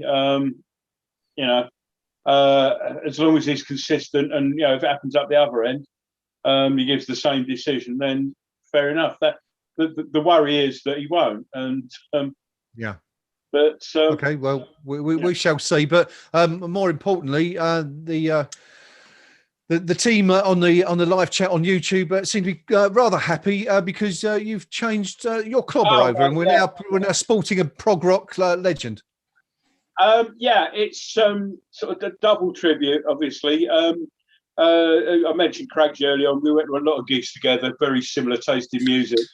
He was a big Steve Hackett fan, and that's a point. He's got tickets for us to go and see him later on this year. Something just occurred to me. But big Hackett fan, so worn in tribute of Mr. Hackett, one of the world's greatest guitarists, and of course, Mr. Craigs, one of his biggest fans. Well, let's hope it brings us luck in the second half, because we certainly need a bit right now. Pinky, that's VAR shout for the potential handball from the Souček shot. Your view on that one, please. Was it a penalty, or are we just looking for things that aren't there at the moment? Yeah, it's a penalty. It's a penalty. I've seen them given. And you certainly wouldn't convince me if that was a West Ham United player, that whose arm the ball had struck, that it wouldn't be a penalty. So for my money, is it in the category of we're being robbed? Not quite, but it's certainly in the category of we're very unlucky not to get the spot kick there. Yeah, and it's moments like that that change games. And I do wonder about the wisdom of carrying on with VAR in some of its guises. We saw again last night them getting this with the slide rules out, what have you, for offside decisions. It is having far too big a say in the outcome of football matches, and I think it's killing the joy. So today, you could say VAR ruled against us, but that isn't my main gripe with it. It's Yeah. actually, it is influencing too many games, and in a way that is either inconsistent or not completely telling the whole picture. So it isn't doing what it's designed to do. No one talks about clear and obvious anymore, do they? No. It's kind of like, vague and possible rather than clear and obvious. So for me, we've missed out perhaps, but there you go. The bigger offence to me in that half, the Christensen foul, as I say, more than a yellow, not quite a red. I'd wish the football authorities could come up with a way of penalising that kind of cynicism, because we see teams do it. I mean, Gnome referred to the Liverpool tactic. I think when Bobby Brownshoes was the manager of Everton, they became famous for it, rotating the fouling, so that actually 5 or 6 players would get a yellow, but nobody got a red. Yeah. And, it is just, it's not nice to watch. I'd rather the authorities clamp down on that sort of behaviour than kept meddling with VAR. I think, the technology that works is the goal line bit, the Hawkeye. I think there's been one occasion where that didn't work because they didn't have enough cameras deployed or something. But VAR, far too much say in the outcome of games. And Arsenal Football Club last night, they've got enough problems as it is. But I think somebody's elbow was offside last night apparently, and they missed out on a goal. You're looking at that and you're thinking, it's great news, isn't it? Shame. Those big arms causing Arsenal a bit of a problem last night. But Rio, finally, your view on that VAR incident, penalty or not for you? Not for me, no. I mean, if we'd been given against us, we'd have been hitting the roof, wouldn't we? It's just one of the things. The rub of the green always seems to go towards the sides like Chelsea, doesn't it? So I was never hopeful that would be given towards us. What happened in the fixture last year? Didn't we have something similar that go against us? I'm racking my brain. We were ripped off big time by the referee in that last year. It was Antonio was on the floor in an offside position, but was deemed to be in the eye line of the keeper, and palpably wasn't. Not unless the keeper had eyes sort of sticking out there. And so we had a goal disallowed. Then they got an iffy penalty. We were playing. It was 11 against 12 for a lot of that game, which made the ultimate victory even more sweeter. I mean, they got another goal from a free kick, but if I recall correctly, probably wasn't. And but anyway, the teams are out now, and yes. Are we seeing any changes from? Not at the moment. No changes so far. Okay, good stuff. Before we restart, I just want to send love and best wishes out to our Steve Page, a regular on the KUMB forum over the years and here on the YouTube chat, and of course our genial host of KUMB Mastermind, which has taken a hiatus for about the last 8 months. That's my fault, nobody else's. We will get back to it at some point though. Steve is unfortunately not feeling too well right now, and I think he's still watching us from a hospital bed this afternoon. So Steve, love from all of us here, and get well soon, buddy, and we hope you're back out again soon. But the second half is underway. It's West Ham United 0, Chelsea 1. The only goal of we didn't even get to the goal, did we? Talking about the VAR decision, it did come in the 43rd minute from Werner. That goal separating the sides at the break. We are underway. No many surprises really from no changes, or that's pretty much as we said. No changes. We started on the front foot, and having said that, a terrible ball from Bowen sets Chelsea up on the attack with Werner, who's waiting for help now. But Bowen comes back and sort of atones for his error. That was a terrible ball. We got into a good position on the right hand side, and but just looped up a pretty useless cross into the arms of Mendy there. But we had started on the front foot until that point, until I opened my gob. And but now we've intercepted, and Lingard brings the ball away. So maybe something now. Lingard and Soufal combining well there out on the line, but Chelsea get a foot in, throw into West Ham, about 30 yards out. Pinky, what are we expecting from Chelsea this half? I mean, it strikes me they're not the sort of side to sit back and try and hang on to a 1-0 lead. Probably not, no, but I don't think we'll see anything radically different to how they played in the first half. Okay. You know, they'll just keep plugging away at the way they do. They'll try and dominate the ball, and you know, they've got enough talent if they get on the edge of our box to make something happen. I'm actually more concerned with our attacking tactics, such as they are.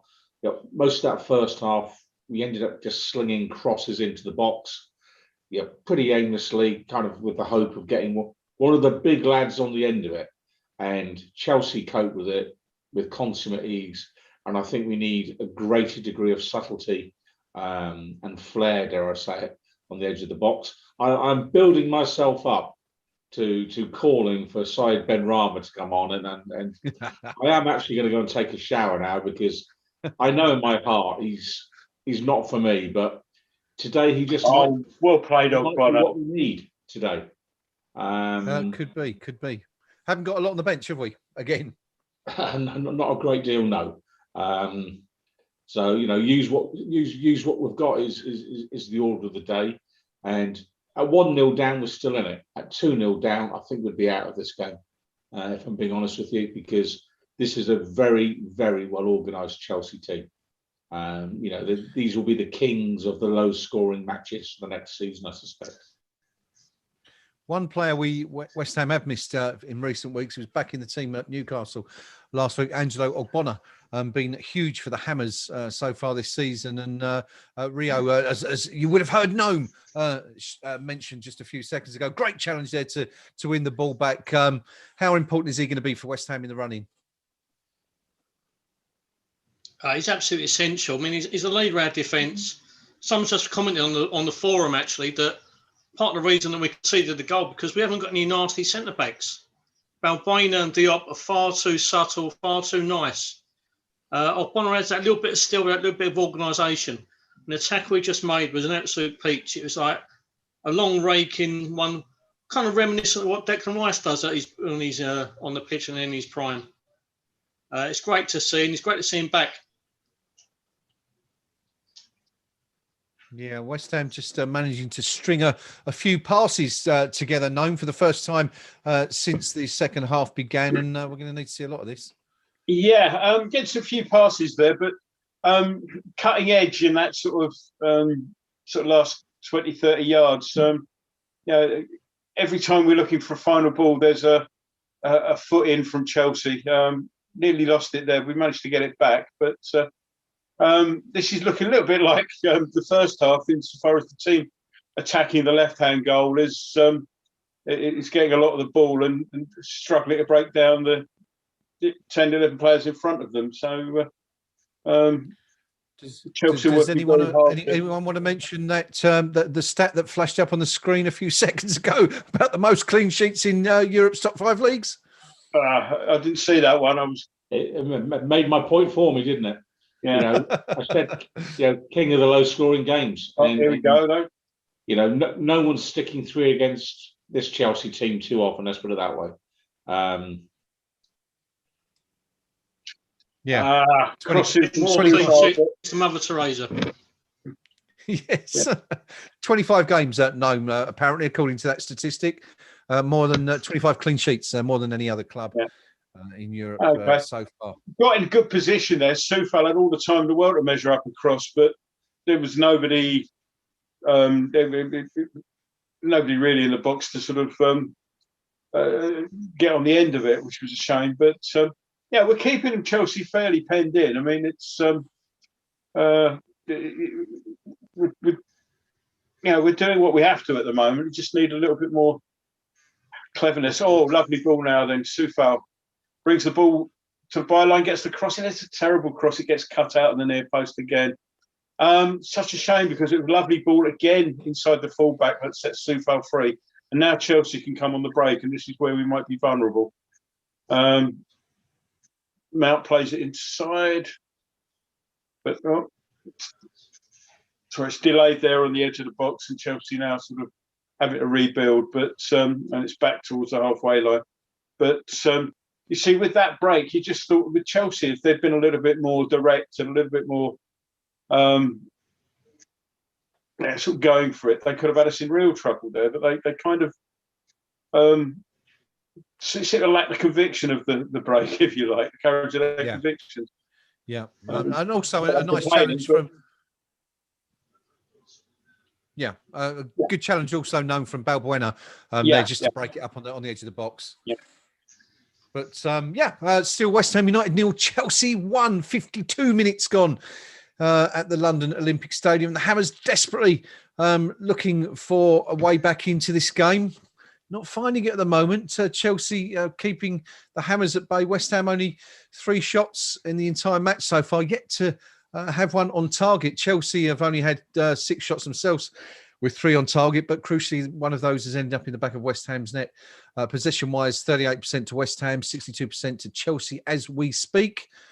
And the fouls, pretty even. West Ham having committed 5, Chelsea 7. West Ham have had 4 corners to Chelsea's 1. But finding it very difficult, Rio, at the moment to break through a very well-drilled Chelsea defence. Now, the new manager, Tuchel, do we know much about him?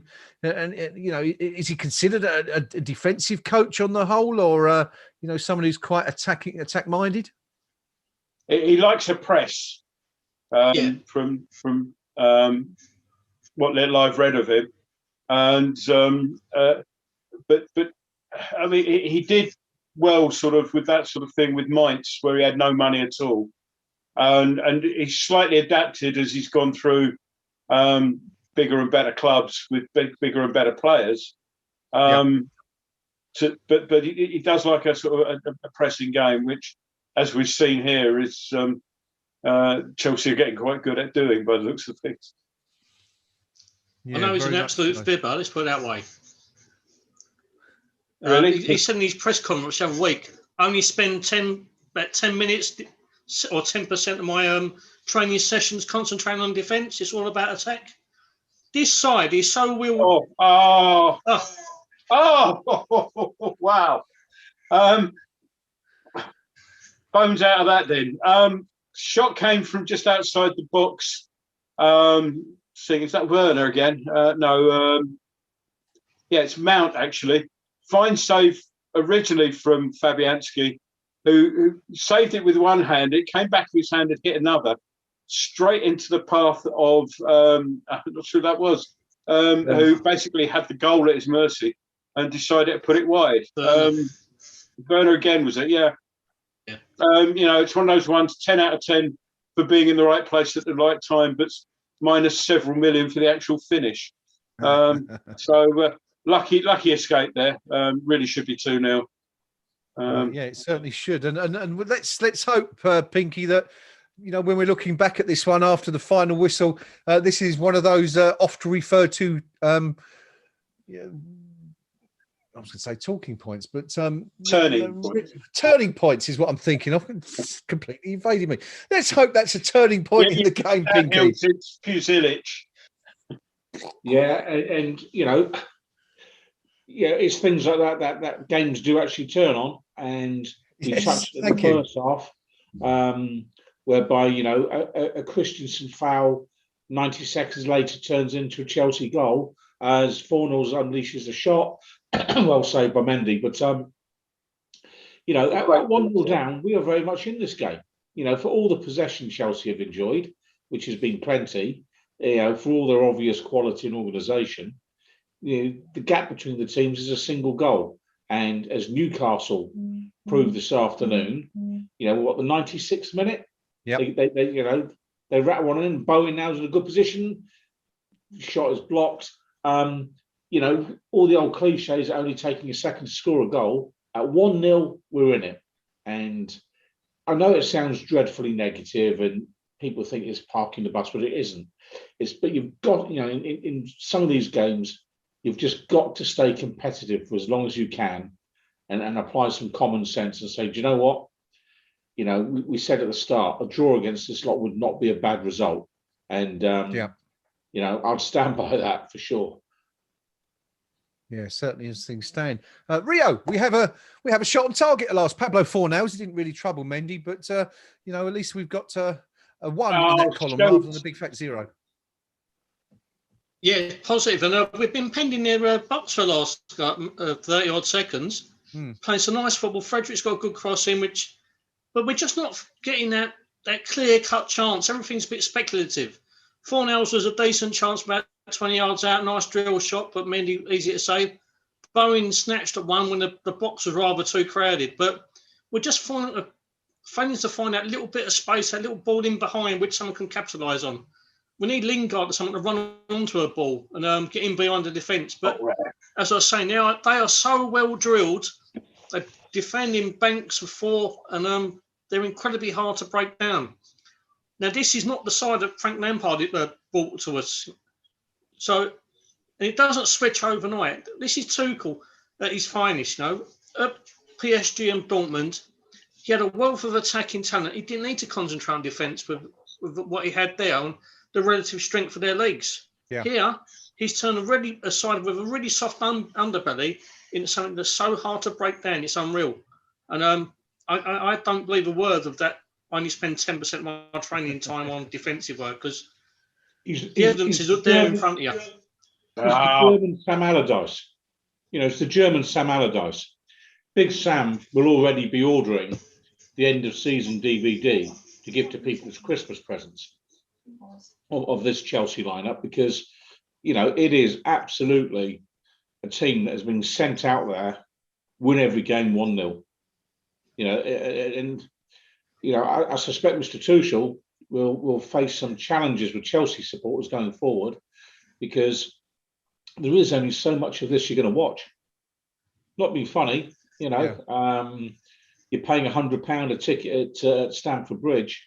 You know, make sure you win trophies if you're playing football like this. It really is safety first stuff.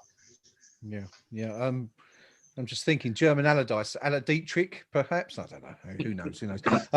No, we just a few moments earlier, we saw a deep ball floated to the far post where Soufal had acres of space. Should he have a shot there, do you think, rather than look to play the ball centrally?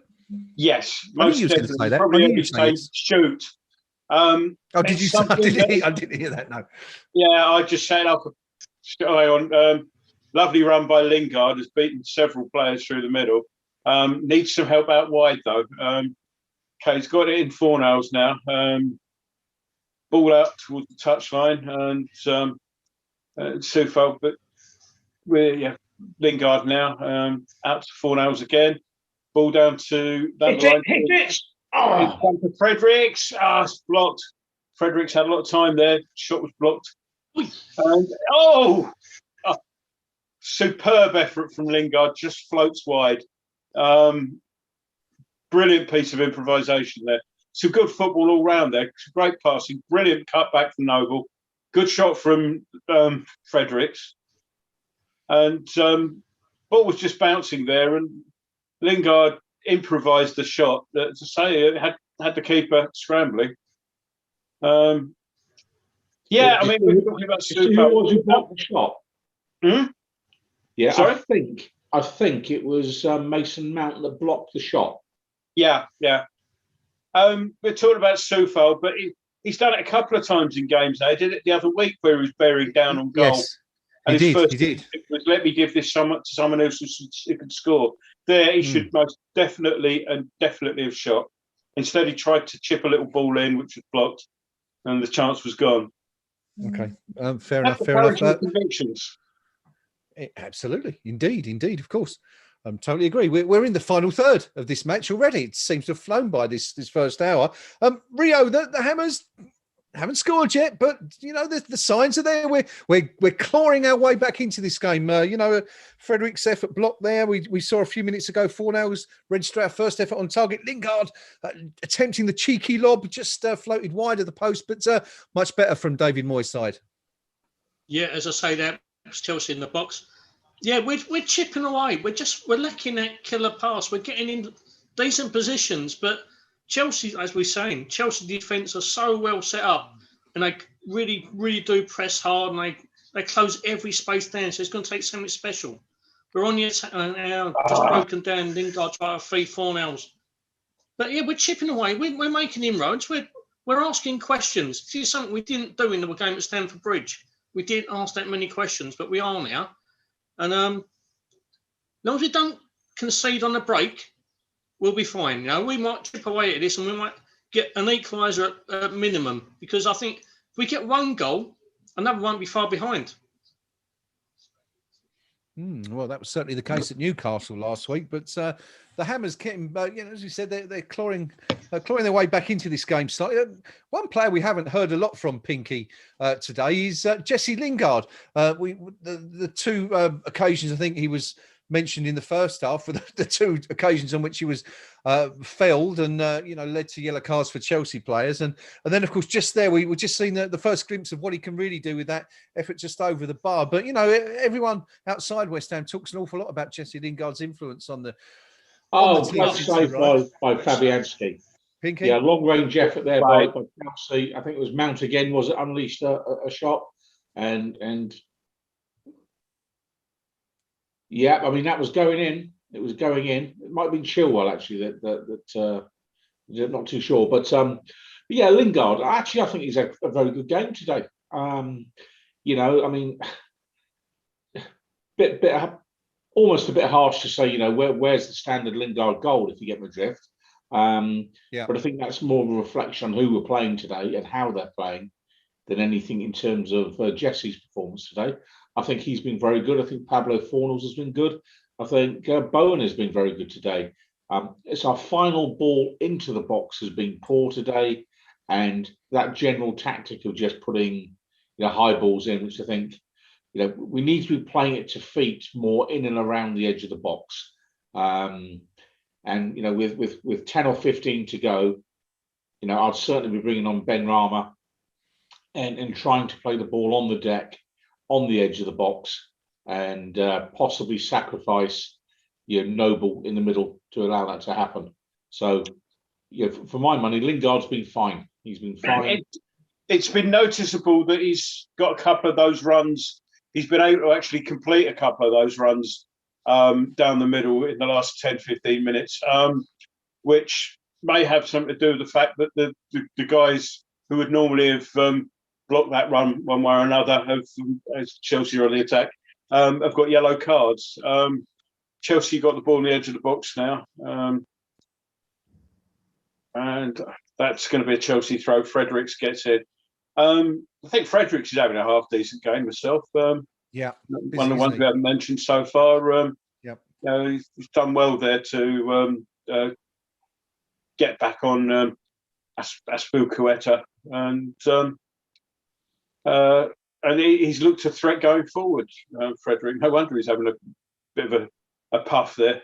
But Chelsea got the ball out down by the right hand side out near the corner flag, working it back now, and it's all the way back to the halfway line from the corner flag, pretty much. So West Ham working very, very hard. Hope they can keep this up.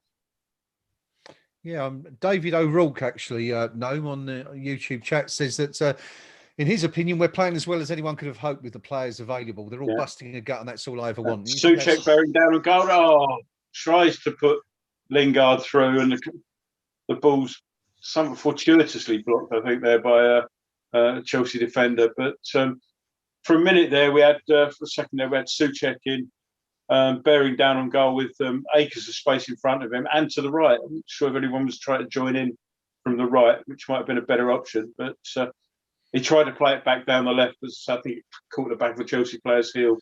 Yeah, well, also great kudos, I think, on that occasion to Jesse Lingard, the little touch inside, little touch. Not much to it, but it set the move up, and brilliant stuff. And Pinky, does that suggest there's a little bit of an understanding developing there between Lingard and Souček? I think that might be overstating it. I mean, I have concerns over Souček's ability with the ball at his feet, if I'm being honest. I don't think that's his game at all. But what I would comment on is David O'Rourke's comment there on the YouTube channel. I think he's calling it absolutely spot on. I think Yep. this is a Oh, really another good save from Fabianski. this is a really good, solid West Ham United team performance. Of let's face it, it's a scratch 11. No Antonio today, no Cresswell today. No Declan Rice today. It really is, fairly thin in terms of some of our better players. No Dawson today, and we're competing here. We're competitive against a brilliantly organised Chelsea Football Club today. I'd say this is probably the best Chelsea I've seen for about 3 seasons. A chalk and cheese from the team we played earlier in the season, that's for sure. Yeah. So, I think we're doing okay here. Quite happy. Yeah, I mean, and it's fair to say Rio perhaps he was critical of himself last week at Newcastle, possibly more so than anyone else when he produced that howler from the corner. But Lucas Fabianski has made 3 or 4 absolutely tremendous saves so far this afternoon. Of course, if West Ham were to nick a point, or even better, take all 3 at the end of the game, I think fair to say a large chunk of thanks would be due to our Polish stopper. Absolutely. He's made 3 or 4 absolute superb saves. He's got them early birthday celebrations from last weekend out of the way, out of the system. He's been banging form today. It's a welcome sight because, he's not getting any younger. And people might be start asking questions like, is he our long-term future number 1? But today he's proved he's worth his weight in gold at the moment. Yeah. No substitutions. Yeah, Fornals and Noble are coming off. Maybe getting it wrong, but I don't think Noble looks over happy about that. But and it's Ben Rama and Lanzini, I think, will be the replacements. And so this is 20 minutes plus stoppage to go. Let's go and see what we can do here. Fair enough. Chelsea have looked a couple of times when Lingard's done that run down the middle, that Cape a little bit vulnerable at being run at. It's what Ben Rama does.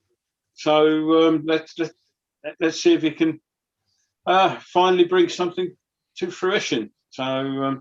Yeah, let's indeed. And you gentlemen have all made the point that West Ham are beginning to find space in those central areas, and Pinky, that's pretty much where these 2 guys, Lanzini and Ben Rama, operate. So Moyes, on the face of it, looking to exploit that.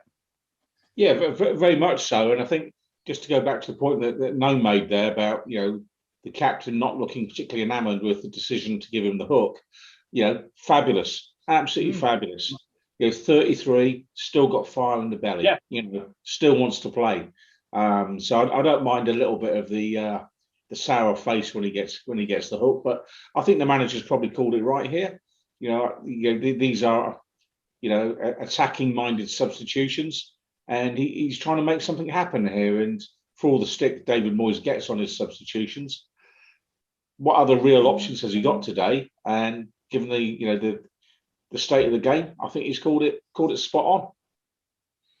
We'll jump into the KUMB.com forum match thread with Rio in just a minute to see what our fellow Hammers fans think of those substitutions, whether they're well timed, whether they're the right ones or not. But Gnome, are you happy with that? Yeah. We were sort of, I wouldn't say we're banging on the door, but we were certainly sort of sitting at the garden gate. Certainly. I think it was a good time. It's a good time to make the change. No point in bringing Ben Rama on, for example, on 85 minutes or something like that, because okay, you score goals later on, it can be done, but you do want to give him at least a chance of doing something. He's on the ball for the first time, and Lingard's played the ball out left to Fredericks, who's inside. Fredericks is kind of balked there, but he's never going to get a free kick for that. But he was balked. It's one of those clever little things where the defender he plays it.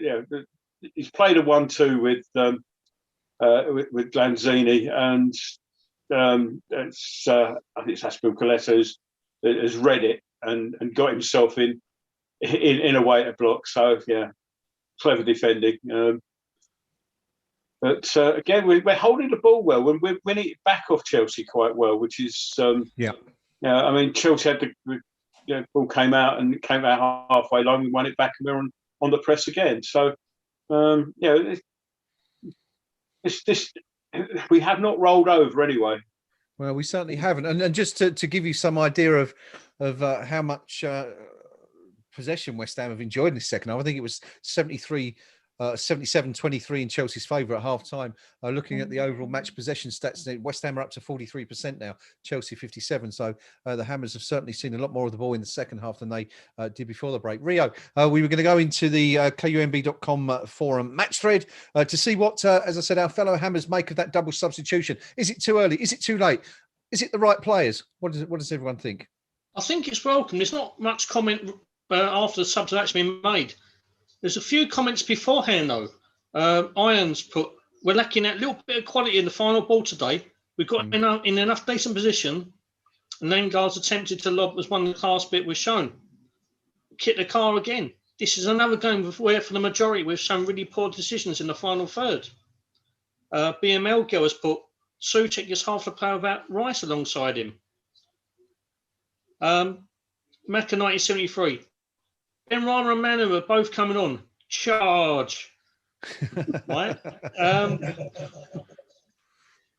Brother Nero, Benny's coming on. Hopefully he'll prove all the doubters wrong. Now, so I think no one's disappointed that actually coming on. I think everyone's appreciative of the fact that everyone else has put a shift in. We just need to try something a little bit different and try and open them up because Chelsea defensive work has been pretty impressive today. Certainly has. We have another substitution, Gnome, but for the other lot this time. Yeah, Pjanic has gone, thankfully, so you can't make any more puns. Totally. And Hakim Ziyech, I think is how you pronounce that, has replaced him. So that with 17 minutes to go. For a second there, I thought the ref was going to try and play the ball. There was free kick to West Ham, but it looked like, for all the world, as if he was going to take a swing at it there. Clearly he didn't, but anyway, free kick to West Ham, and we go forward again. Yeah, I would have loved to have seen that. I can just wonder what everyone's reaction would be if, it just taken a swing and maybe even turned around and said, "Add that." We'll never know now. We'll never know. But anyway, yeah, as Gnome says, 15 and a bit minutes left to go for West Ham to save something for this game and keep our Champions League chances alive, really. I mean, they're just talking about that. I mean, Pinky, if we were to lose this game, is that the Champions League charge dead in the water? No. I mean, there's so many twists and turns this season.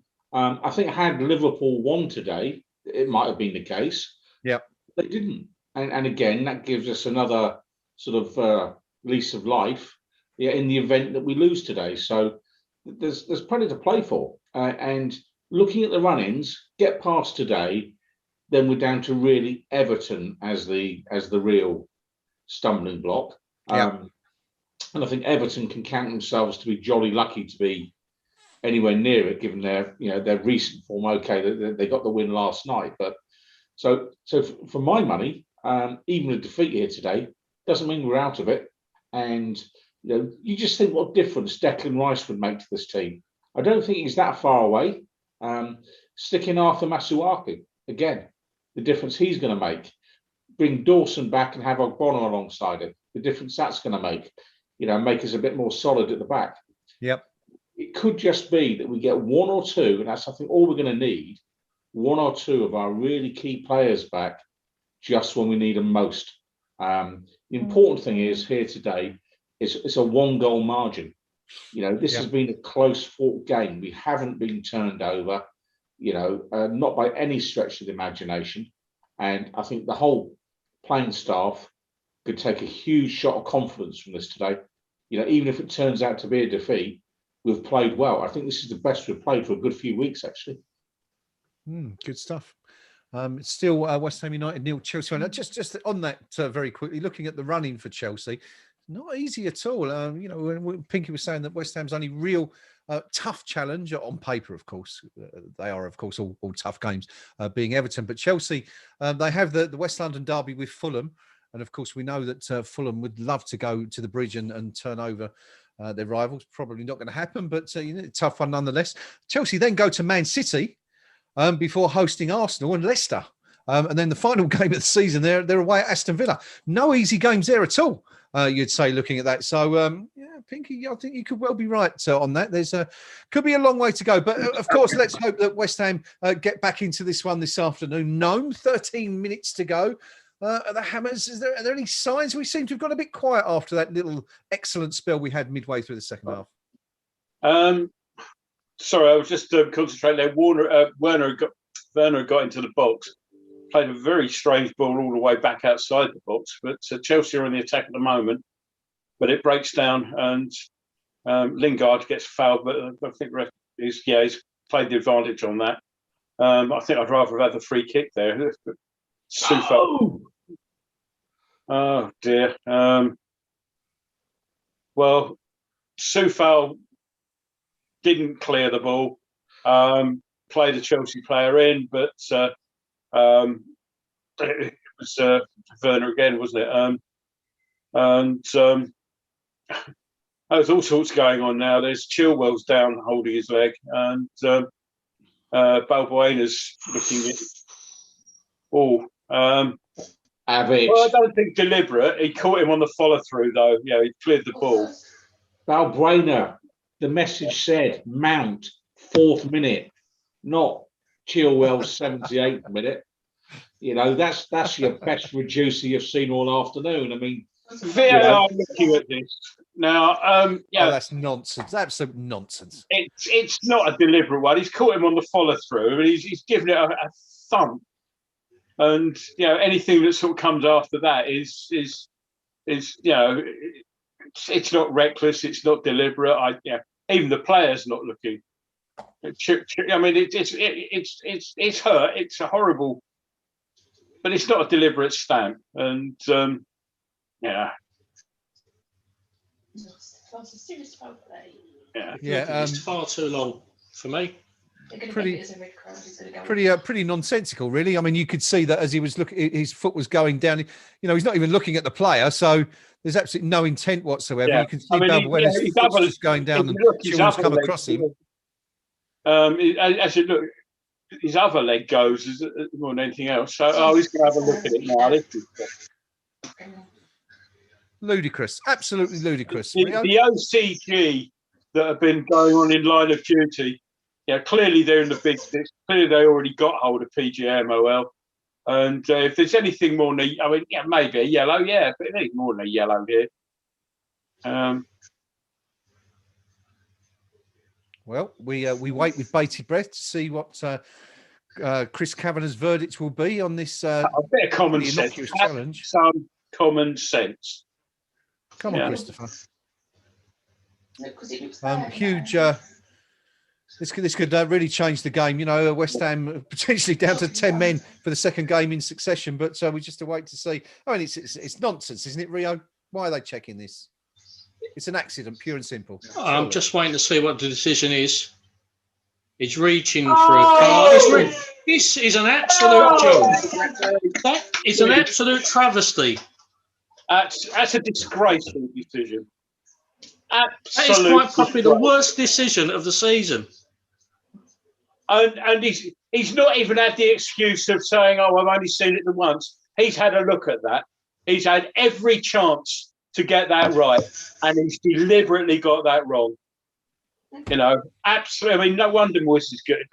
You know, it's just getting beyond a joke. You know, why? You've got every chance to get that right.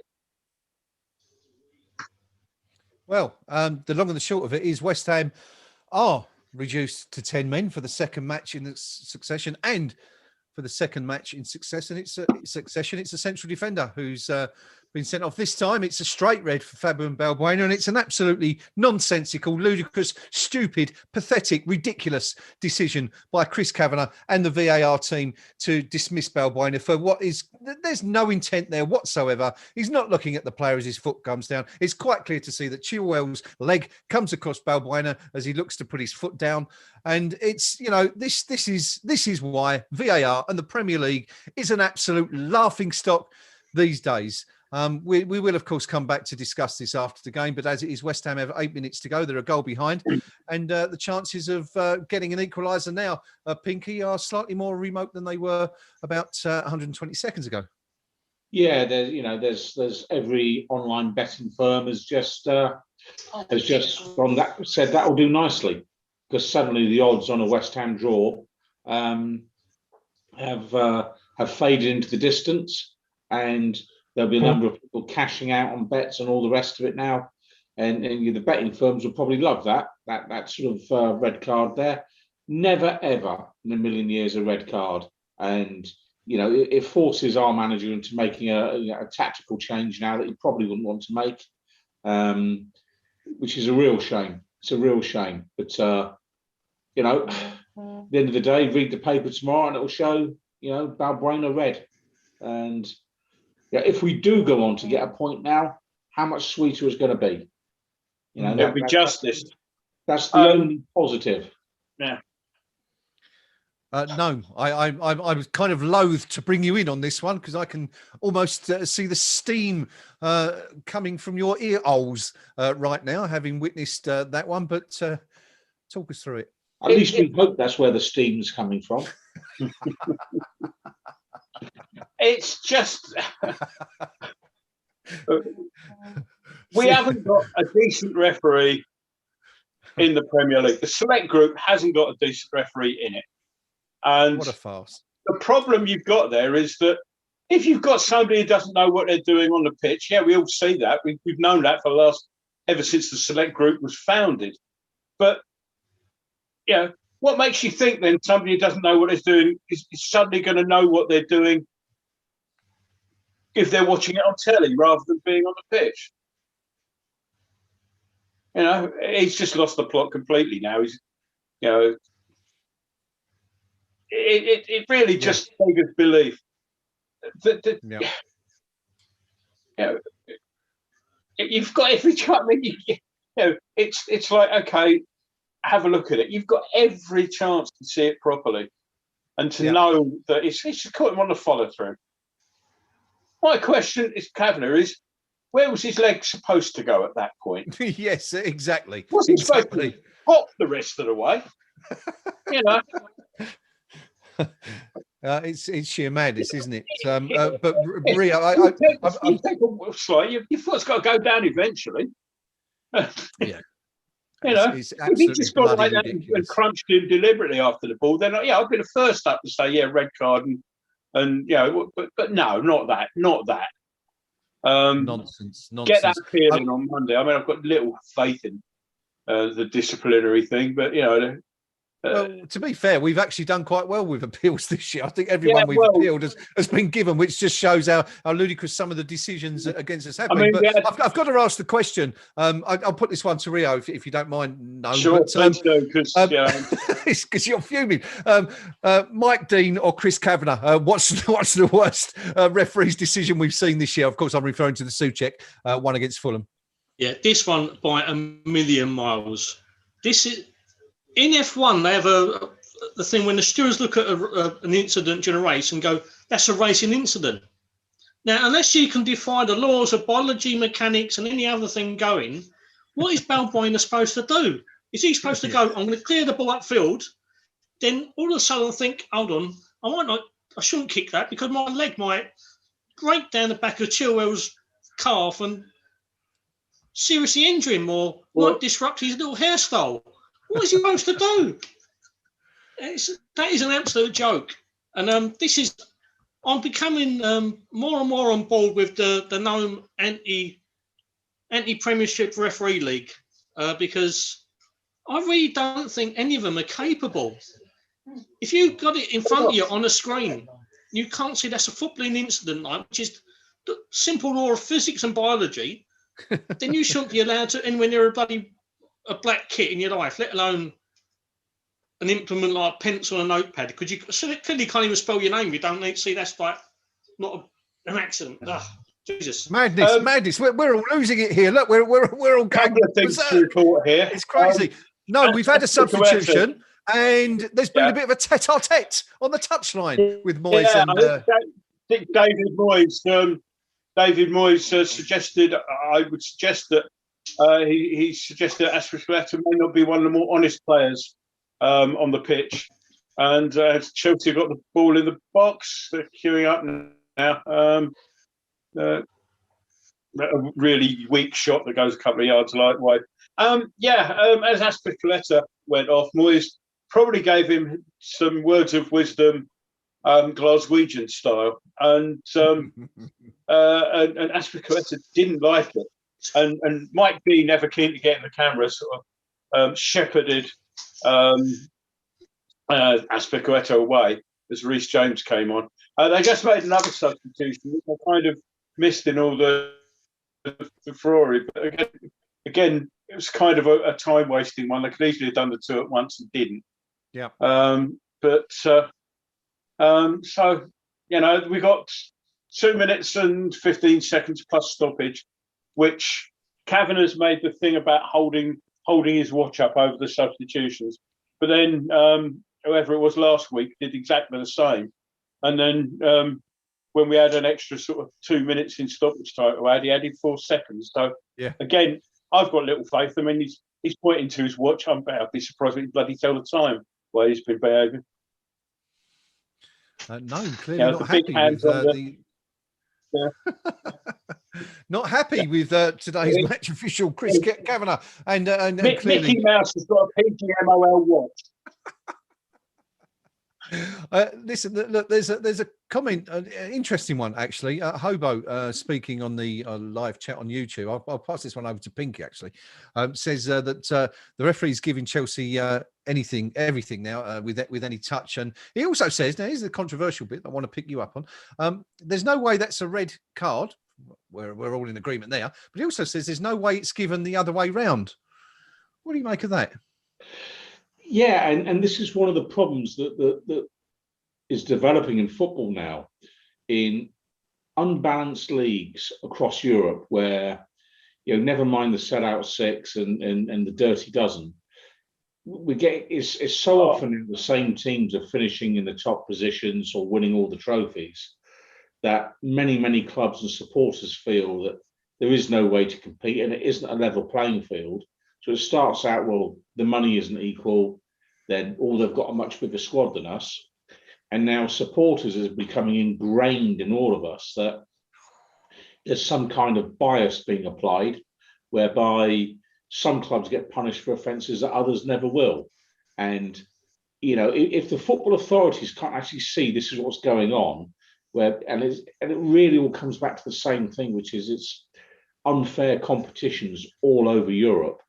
It is quite corrosive when you get to the point when so many supporters are just feeling, well, we'd never get that, And I touched on it myself with the handball incident. So if that was a West Ham defender, it'd have been a penalty. Yeah, I've got little doubt that would have been given.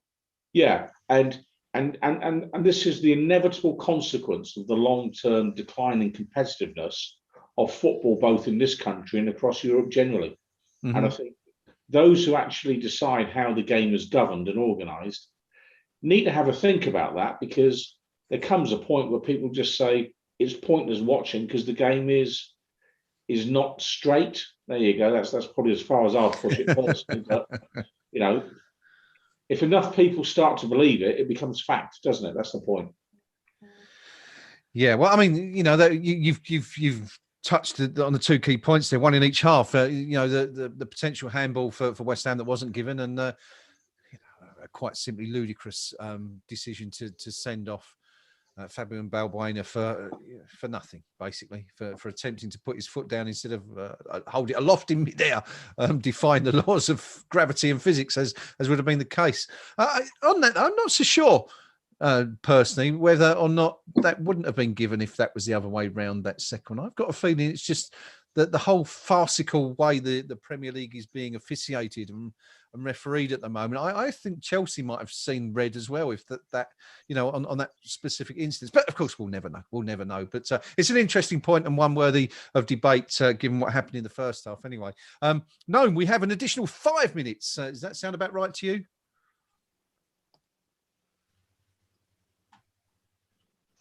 Yeah, probably. As long as there's going to be time wasting in there. But there's going to be time wasting as long as he adds it. Now, Rudiger's gone down, and it's kind of his own fault because I think when the clearance went, he was the one making the foul. Yeah. And again, Bowen's now on the ball. No!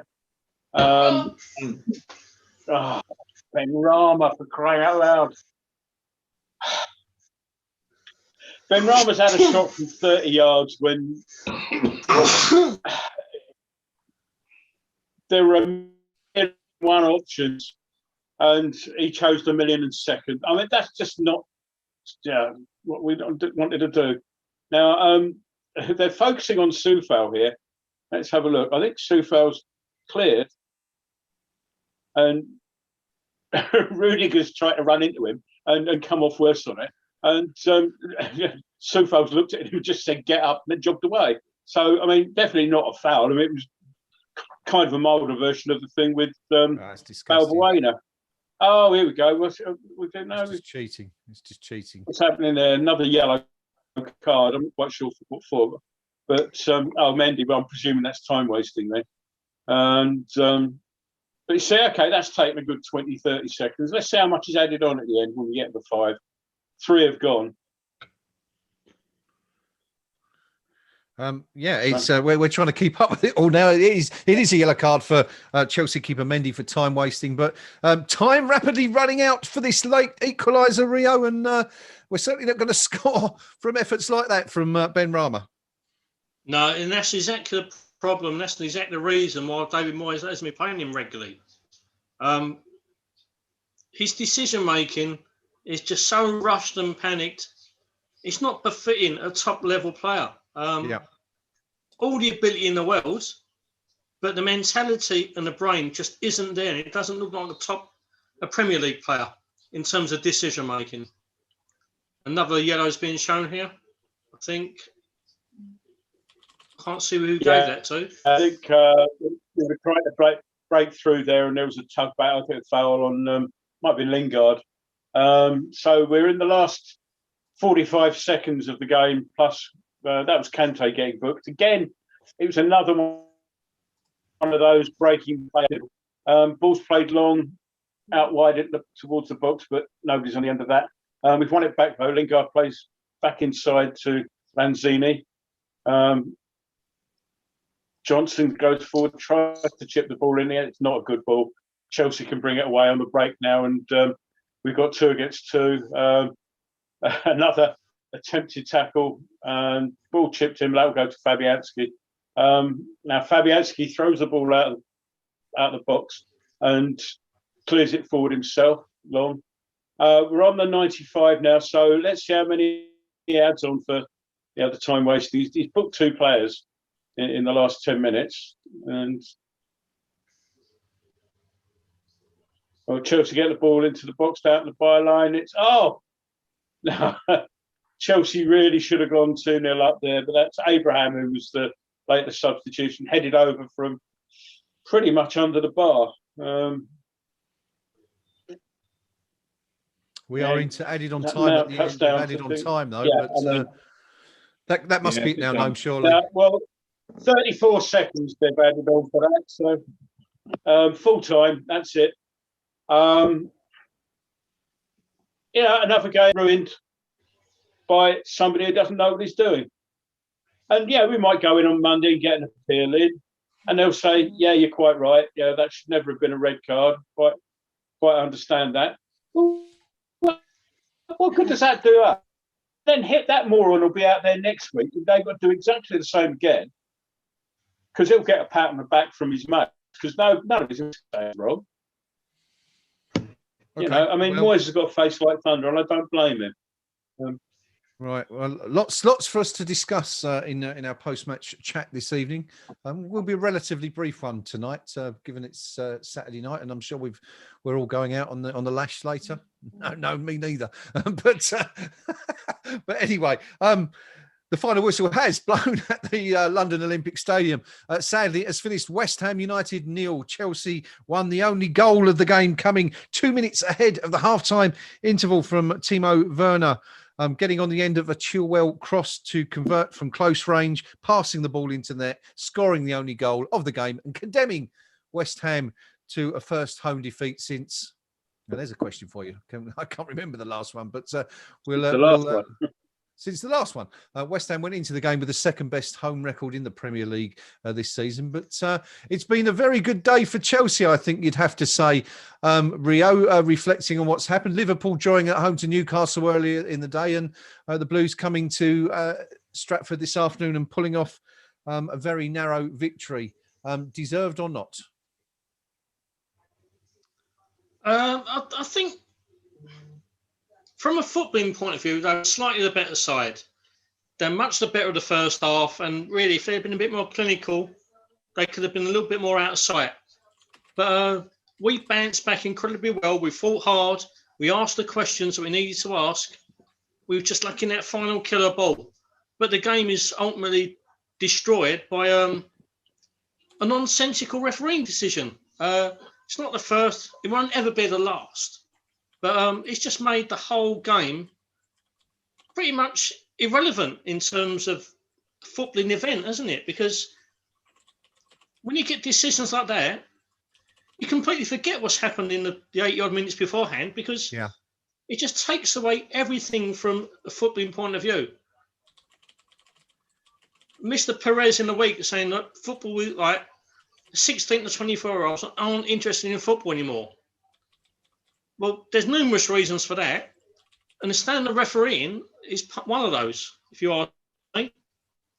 It's wiping the older generation first, but the younger ones won't be far behind it if you see nonsensical, absolutely ludicrous decisions which have got no foundation. If you've actually played the game, if you watched the game for any number of years, if you've actually watched people walk along the street, if you watch people interact with each other, there is no way that is a deliberate attempt at a foul by Fabian Balbuena there. And he's just absolutely ruined the game. Okay, fair enough. I think you invented a new word there, Rio, didn't you? Absolutely, Chris. I think we'll have to remember that one. I like that. Quite possibly. You know, I'm annoyed. No, I like it. I mean, it's great.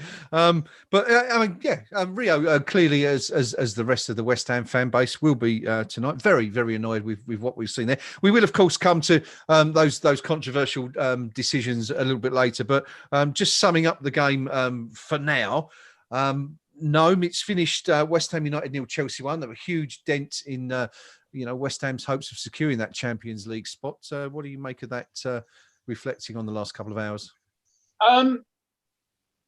If you go back on the weeks and months we've been doing these things, I've always been the one here who's not ever sort of been saying, anything about Champions League or anything like that. I've always said, let's just keep playing as well as we can and trying to get as high as we can.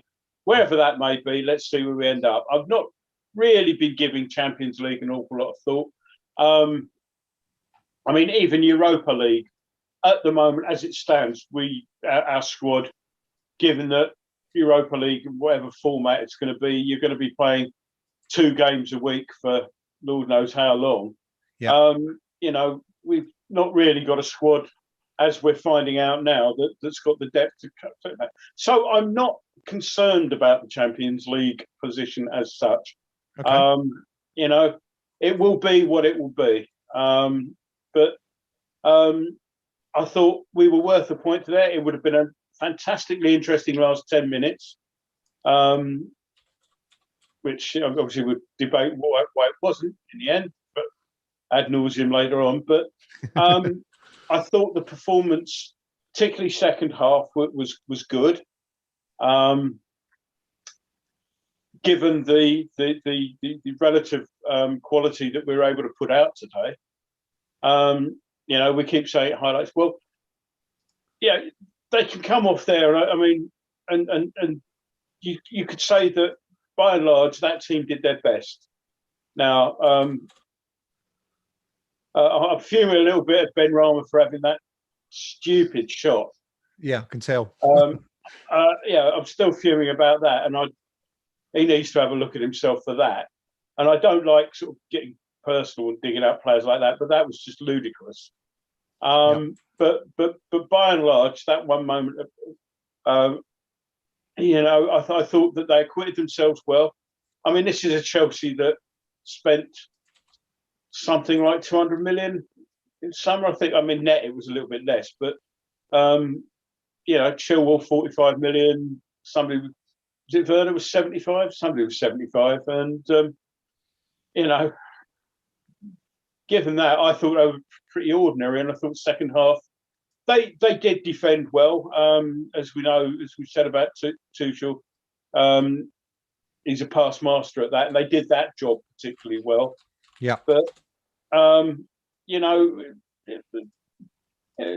we didn't make it easy for them. They had to work for that, and you know. But what's the point? You know, if every time you get close to something, then some moron who doesn't know what he's doing can take it away from you. Well, it's a good point, isn't it? Perhaps we should just ring up and ask what result they're going to give next week. We'll all go down and do the pools if they still exist. That's a good question, actually. Do they still exist? I wonder. I think they do. Yeah, I think they've lost out to the lottery in terms of size these days, but there is still a football pool. Although the big building in Liverpool, where they used to have sort of thousands of women sitting there checking them every Saturday evening, I think that burnt down a while back. The Little Woods building. So. Anyway, there you go. That's my tubber's worth. There you go, and a bit of information on the football pools as well, for anyone, in case anyone out there was wondering if it was still running like me. Pinky, West Ham United 0, Chelsea 1.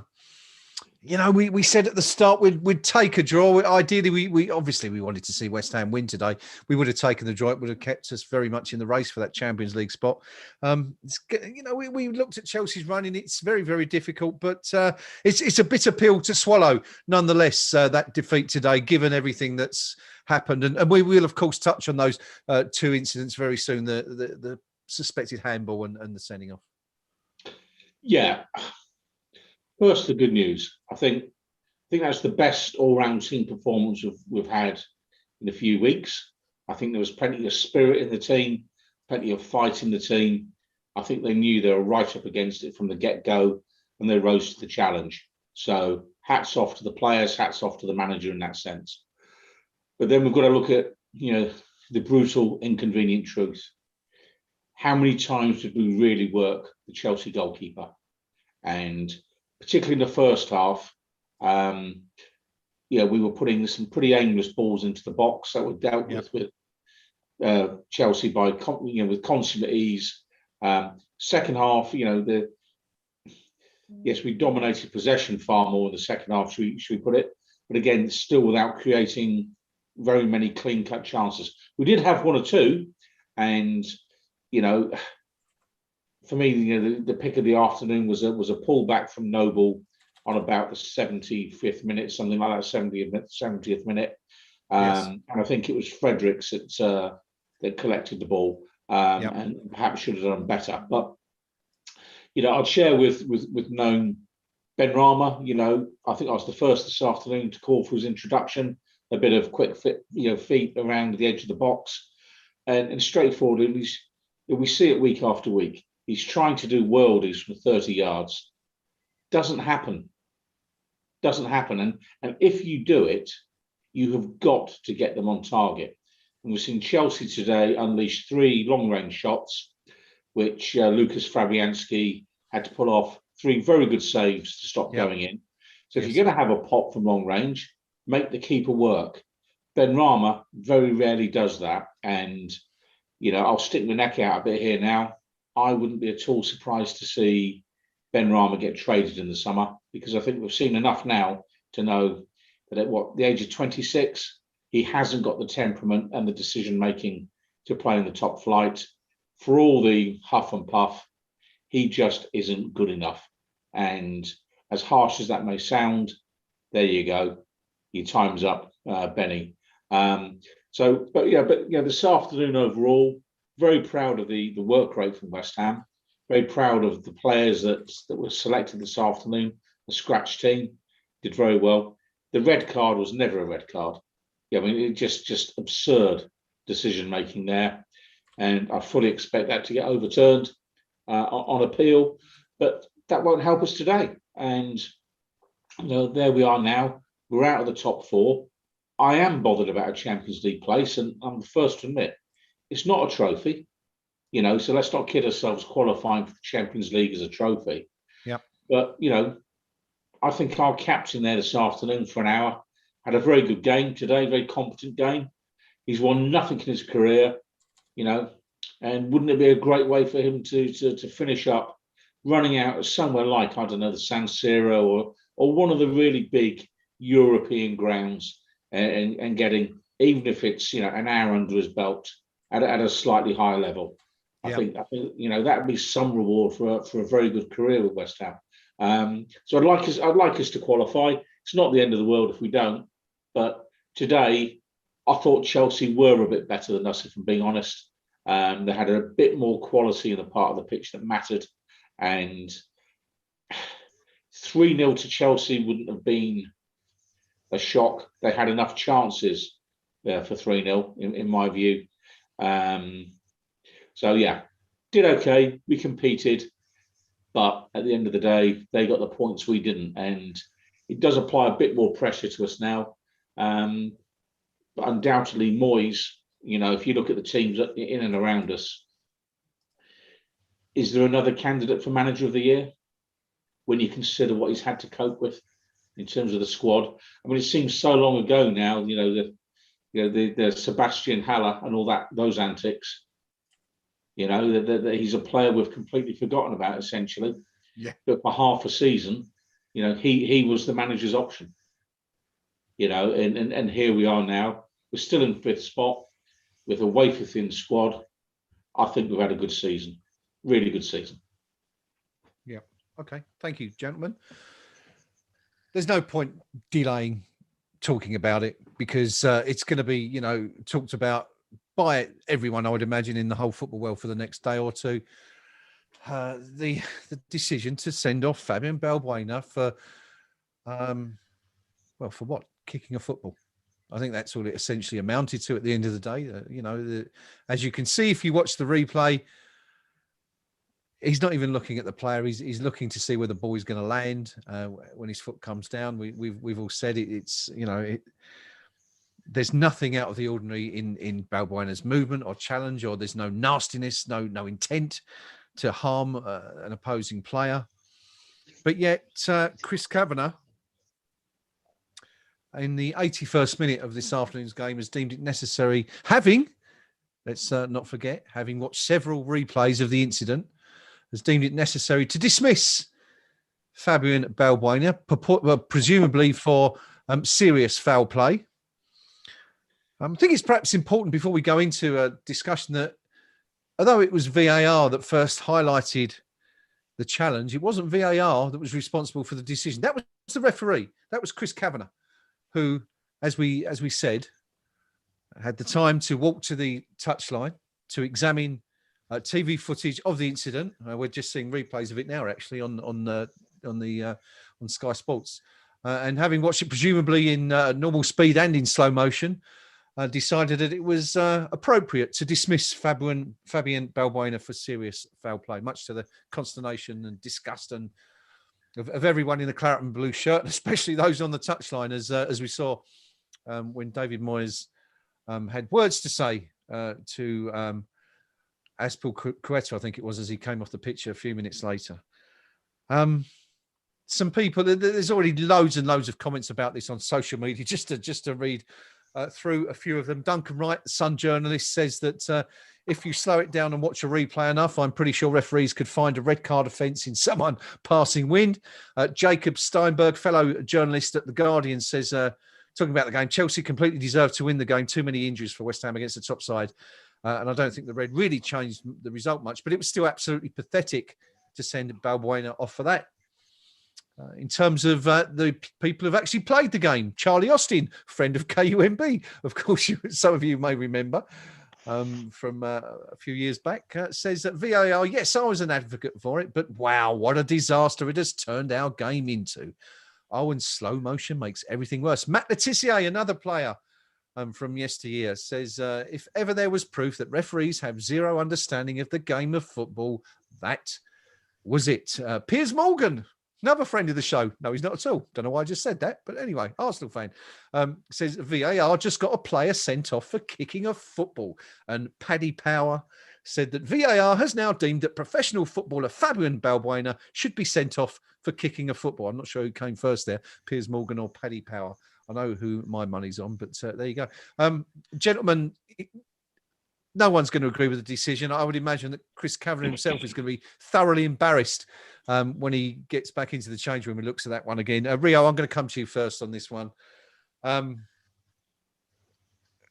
What do you make of it? I mean, where do we go from here as a sport when players can be dismissed for, incidents like that, when there's no attempt, there's no malice shown, there's no attempt at foul play. It's just, an accident, a coming together, much as was the case for Souček at Fulham earlier in the season.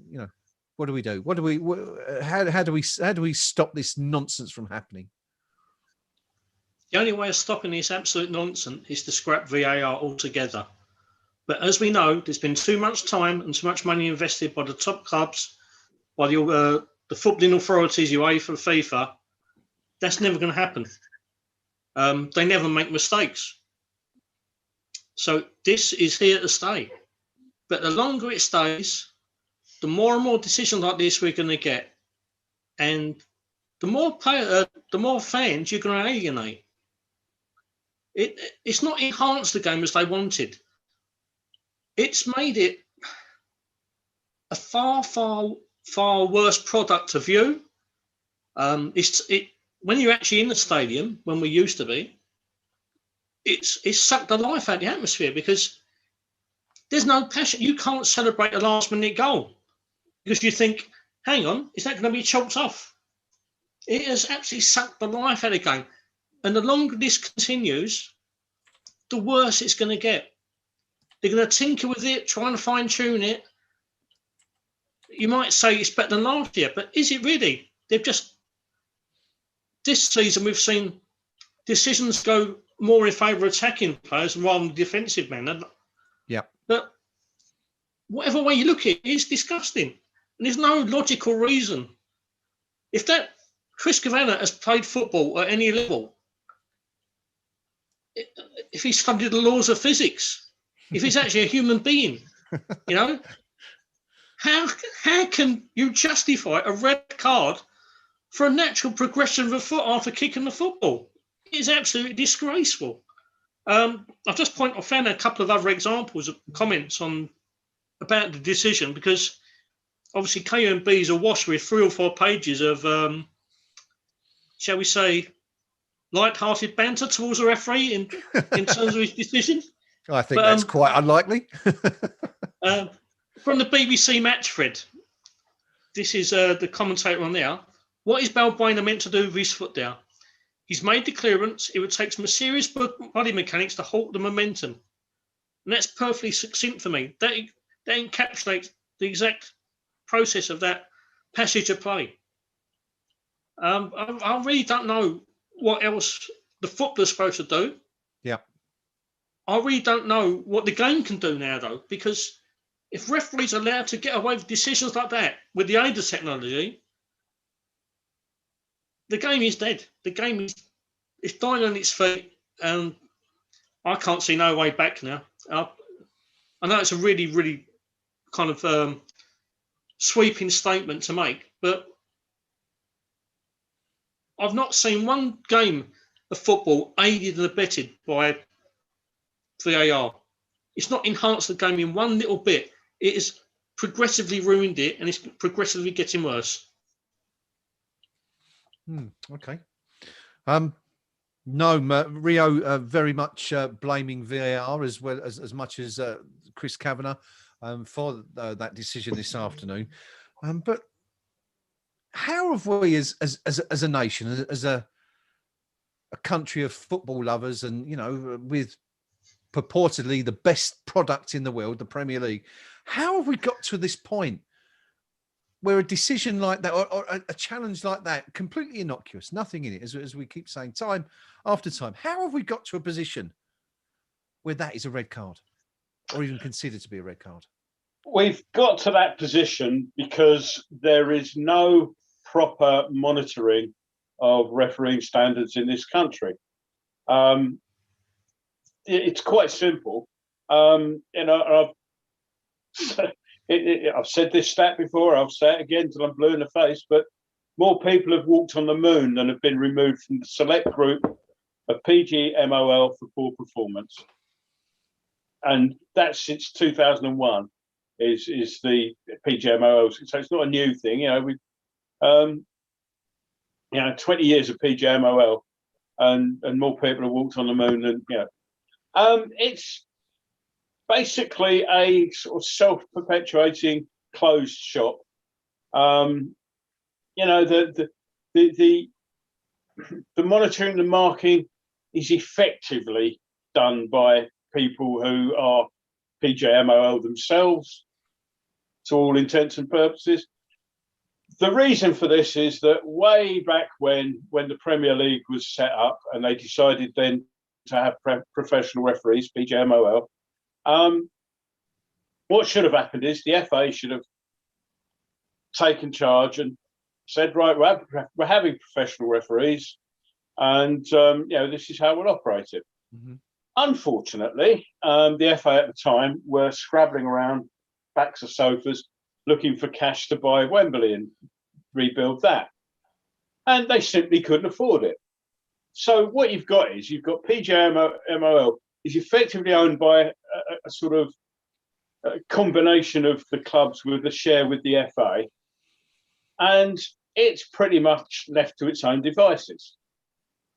And so you've got, I don't know how many there are in the select group, but they can come on week in, week out, and no matter how good or bad they are, the chances of them actually sort of being punished by relegation, like a club. Teams don't play well to get relegated. Yep. Referees are what happens? They're still there the next week. Yep. You rarely see them going down the leagues, getting kicked out. I mean, the last time they tried one, the guy appealed. I can't remember who it was now. The guy appealed and they let him back in. Well, let's appeal against relegation next time it happens to us then. See what happens then, And because of that, there's no, if you're a referee there and you can turn up week in, week out, and that, unless you actually come on the pitch with a shotgun and kill somebody, you're not going to actually be, nothing's going to happen to you for it. Then where's the incentive to get better, to improve, to get things right?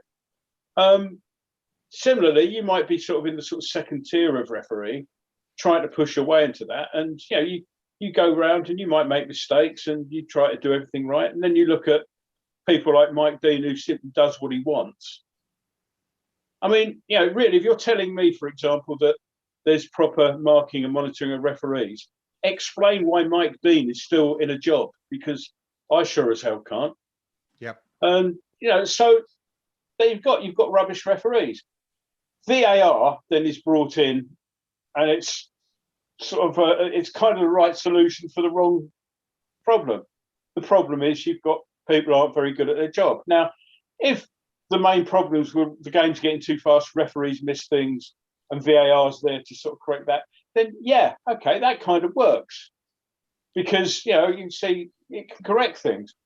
But if you've got referees who are terrible, making terrible decisions on the pitch, mm-hmm. and you've got the same people watching it on the telly, how is that going to? They're still going to make the same decisions. How many times? if he thought that was a sending off before, whilst watching that on the telly, what is he doing? Nobody who thought that was a sending off should have get anywhere near a Premier League football match. It's simply that wrong. And hang on a second. Yeah. Why in this country, assuming you're right, and I've no reason to doubt what you're saying, why are we producing such bad referees, and where are the good ones? There must be some out there. No, there's no. The problem is that there's no encouragement for referees to be any good. At some point, there must be presumably these guys are being hired because they're good at what they do. So where's it going wrong? If there were, it's like the closed shop. It's like the Super League. It's like having a Super League where every team is Tottenham. It's that bad in there. There's no relegation. So, what happened? And you said something earlier on, right at the start of this before I went on my rant, before Rio spoke. You said, I bet he'll go back and see that again and be embarrassed. Well, why should he be? He's already seen it again. Certainly wasn't embarrassed the first time round. It was a disgusting decision. And anybody who makes disgusting decisions like that, really, somebody ought to look at that. Now, come back to me because David Moyes is on. All right, we will do. Well, we've got quite a few things to talk about, but I mean, I think we're under no illusion where Gnome stands on the position of PGMOL and the refereeing fraternity, especially Mr. Kavanagh this evening. But Pinky, you've been sitting there patiently listening to Rio and Gnome and their thoughts on what they saw there this afternoon. It's a disgusting decision, says Gnome. The refs are terrible. PGMOL is a load of rubbish. In your opinion, does every referee in the Premier League give that as a red card today, or is that just an aberration on the part of Mr. Kavanagh this afternoon? I think the latter. I think as soon as they go across to look at the screen, they feel that they need to do something dramatic. And that classic case where the technology and in this case, that's just straightforward television replays that they're watching, applies pressure to the ref, where something in real time that doesn't look that bad to them, they watch it 2 or 3 times on the screen and they convince themselves, that actually is suddenly a red card. And if you slow it down the way it is, it goes, ooh. And I think that's how I reacted when they showed the replay. Mm-hmm. So you're actually oohing at because that's going to hurt the player. That doesn't necessarily mean it's either a bad challenge or even a foul. Okay. Players get hurt in perfectly legal challenges, all the time. And, I'm not sure the refs take enough into consideration in terms of, would Balbuena have a reputation for that kind of play?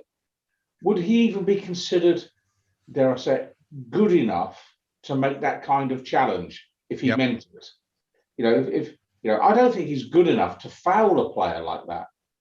Had that been, say, I don't know, we might get into legal bother if I actually named a player, but there are some players, in the past, in the fairly recent past, that have played for clubs like Manchester United, we could all think of one, a midfielder for them, who had he made the challenge, you might think, that's your typical challenge from that player when he's wound up. But does Balbuena have that kind of reputation? And the fact that none of the Chelsea players were particularly hollering for his head, all of these what I call common sense things, it just indicates a referee has allowed himself to be put under pressure by sideline technology. And again, what we're seeing here now, it's because TV pays the bills. TV is kind of like ruling the roost in terms of we want VAR, we want this, blah, blah, blah. And I think it's having a really corrosive impact on the game. As someone actually goes week in, week out, as soon as something goes to VAR, it's kind of like stare at your shoes, put your milk in your coffee. Crikey, even some weeks I resort to chat to Jeff, who stands next to me. I mean, that's how bad it is. So you can do all those things. and it can be two minutes. And when you're actually at a game, that seems like an eternity. Watching on TV, everyone's going, great, what's going on? Yeah. But I think that the regulatory authorities have got to decide, is football a game that actually is there for the enjoyment of the people that are actually paying at the gate to go and watch? Or are they trying to engineer it for a TV audience that is probably not even watching while they're reviewing VAR, they're up making a cup of tea, that kind of thing. And so for me, never in a million years was that a red card today. Normally, I'm reluctant to criticise referees. And you asked, Gordon, in terms of how's it come to this? Yeah. Well, one of the reasons it comes to this is the continual criticism of referees, which means those who may be competent think, well, I'm not bothering to do that because, you know what, you get nothing but grief. Yeah. Then the constant TV replays, every decision analysed over and over and over again, piles further pressure on them, and almost to the point of we get the referees we deserve because we've engineered a set of circumstances whereby the job is a thankless task, and if you want to improve the standard of refereeing, pay them £250,000 a season, but make it clear every decision is properly reviewed, and if you don't cut the mustard, you're out of work. That might be enough to persuade those who are competent to say, I'll live with the grief occasionally because we're getting well compensated. To say it is a career worth pursuing. Okay. But for me, I think there's a whole raft of things that have created these circumstances, and the game has been badly let down by it, and I don't think it's been best served by VAR. That wasn't the reason it was a red card today. That was a ref getting it wrong. Well, you say that, but I think you made the very, very important point. That if VAR hadn't pointed that out in the first place, Kavanagh doesn't check it, there's no red card. And he's absolutely, I think it's a very valid point you make, that the referee feels that he has to react in some way, having been told to review it. It's almost like they're saying, look, you've got that wrong, you've got to go and look at it again. And I think on the rare occasion you see, sorry, Gnome, I'll come to you in just a second. I did see your finger up there. The rare occasion you do see a referee stick with his original decision, having been ordered to review it, even the commentators on TV are like, oh, well, that's odd. He's as if he's made a mistake. So I guess it's not just the pressure from the guys at Stockley Park, it's also coming from the media as well. And it's psychologically the referee must feel in those incidents that he has made a blunder.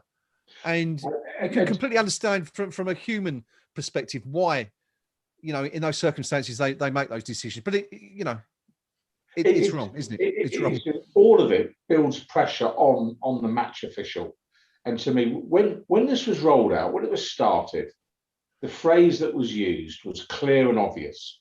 Okay, so if something is clear and obvious, a single replay ought to be able to demonstrate as clear and obvious. Yeah. What could they do to improve it? Because they're taking on Rio's point that they're never going to get rid of it. Yeah. But something to improve it. One replay.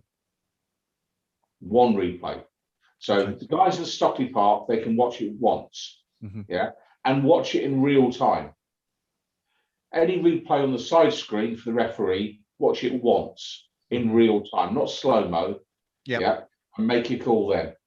And because if it isn't obvious, then really, should it be getting overturned? I don't think so. Okay, good stuff. Gnome, I think you wanted to come in on a point about the referees' remuneration. I don't think when Pinky mentioned they're giving them $250,000 a year. There was just one thing that Pinky said. Referees are bad because they're getting constantly criticised. Well, boo-hoo, sorry. If they keep making decisions like that, what we're supposed to do, not criticise them? Yeah. I mean, it's. I think you're saying the egg came before the chicken, or vice versa there, Pinky, mate. It's, if he got that right, I wouldn't have criticised them. And I know I'm the one out of the four of us that gets the rep for sort of being completely sort of anti-referees, but I've been known to sort of praise when praise is due. And but the problem I've got is just that whole system is it's designed to ensure that refereeing standards don't improve. Okay. And I'm not not anywhere near this level, but and it's lapsed now. But I have qualified in the past as a referee, and I've done it. And I've even had a quiet word with you, Mr. Howlett, in the past, which perhaps you should have gone. But no, I'm sure that's a false memory. I So, can't imagine that happening. I'm not saying I understand the pressures at the top end of it, because obviously, but okay, they're on something like 120 grand a year now, Pinky. So why does an extra 100 grand or whatever suddenly make it? Yeah. Why aren't we saying to them now, okay, we'll pay you a bit extra, but now we're going to look at your decisions, and you've got to go down a level if you're not up to it. Why aren't we saying that now on 120? Why an extra 100,000? Shouldn't they be actually getting their decisions right, and shouldn't they be getting through to a situation where referees are at the level because they're that good, and not because they can't get relegated? Yeah. In the top flight, in the upper echelons of the game, they're the lowest paid people in the professional game. Yeah. Oh, yeah. I mean, and yet, let me finish. They're the most important, because without them, there is no game. But sure. But the thing is, though, you're saying that 120,000, you can go and do what you like. But if we pay you a bit more, we'll grade you. All right. Now, I'll tell you what. The caliber of person who is willing to be splashed all over the back page of a national newspaper alongside a footballer who might be getting 50 times what he gets paid. Yeah. Well, he'll be getting a week what he gets paid a year. Yeah. The exposure is the same, but the compensation is radically different. So you end up with, instead of the best qualified people and the best potential candidates being top class officials, you've actually got, dare I say it, the dumbest, the ones who will put up with that level of abuse in national newspapers or on TV or whatever it may be. Because ultimately, the ones that are smarter and perhaps better saying, I ain't doing it for that money, because where's the thanks? And I've got a real problem with the long-term corrosive impact on the game of the constant criticism of referees. We've had a pop today because I think he's why have we had a pop today, though, Pinky? All right. Well, listen. I'll tell you what. Let's leave that one there, gentlemen. I think we've covered that, haven't we? We've torn Kavanagh a new one, as they might say, and rightly so in the circumstances. It was a dreadful decision. Someone else who's torn the referee a new one, apparently, is David Moyes. You were listening to him. Now I shall lead in to that, if I may, with this quote. You can tell me if this is accurate or not, whether or not this is a spoof. I'm just reading this on social media, but David Moyes apparently said, referring to the red card, it was a decision made by someone who has never played the game, and it was a rubbish decision. Did he really say that? He genuinely said that. Okay. It's a decision made by somebody who's never played the game. I don't know where Balbuena is supposed to plant his foot. If they do think that, then you'll look at the one a few minutes later, which was the same with Soufal and Rudiger. Similar challenge, but did nothing about it. So is there a consistent message to both of them? I don't see how it's a red card. He's kicked through the ball. I don't think for 1 minute there's a bit of malice in trying to catch him. I thought it was a rubbish decision. Wow. And he did say that they've edited it from the printed version, if you like, but he did say it's somebody that hasn't played the game, and he said somebody who doesn't know the game. On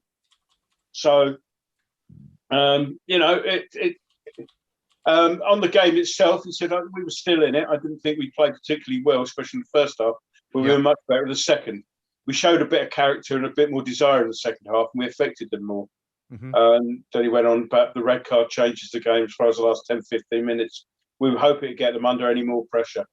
I'm pleased the players got at it. And the game didn't go away for us, because it could have done. We're talking about a really good team here in Chelsea. We'll go again. We're in a decent position. There's games to play. And hopefully we're right in the mix for some form of European football right to the end. and I'll keep trying to push to make that Champions League if we can. So, yeah.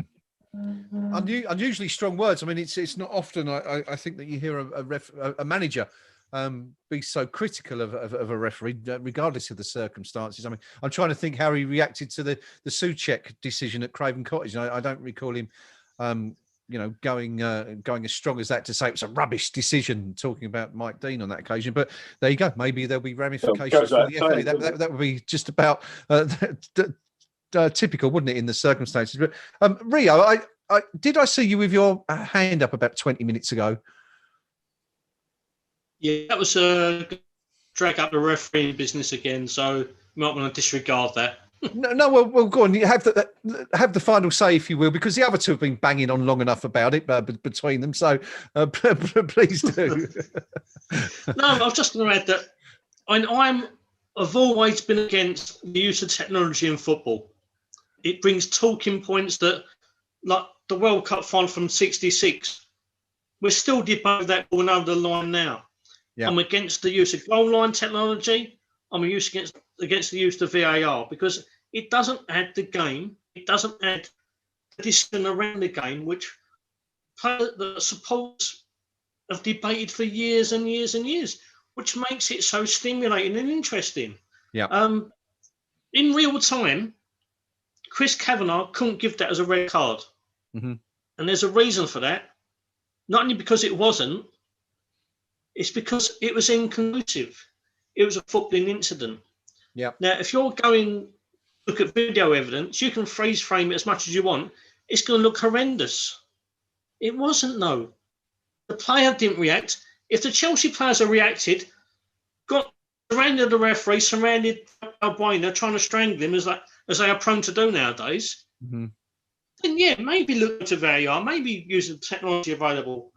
I'm still against it, but there was no need for that at any time in the process. Yeah, it's complete waste, and it's a complete travesty of the game, and it adds absolutely nothing. Okay, good stuff. Pinky, no, my apologies to you. I didn't mean you'd been banging on in that sense. It was very enjoyable listening to what you had to say. I just wanted to finish with one little sentence, if I may. No, that's it. It's just an explanatory thing. The difference between Pinky's view and mine is you've got 30 seconds. Go. Pinky says our referees are poor because of the criticism. Yeah, I say they get criticised because they are poor. That's the difference between us. That's all. Summarise. Okay, good. So you've done it in 15 seconds. So superb. I am loath to continue the debate because we are now 40 minutes into post-match, and all we've discussed so far is the red card incident. So let's move on from that, because we don't want to be seen as, blaming that entirely for the defeat, because let's not forget, at that point, West Ham were one goal behind. We hadn't really looked like scoring. We'd been the odd save by Mendy, but nothing had really troubled him. And ultimately, it's another David Moyes failure against one of the league's bigger teams. Moyes still not learning his lesson for you, Rio?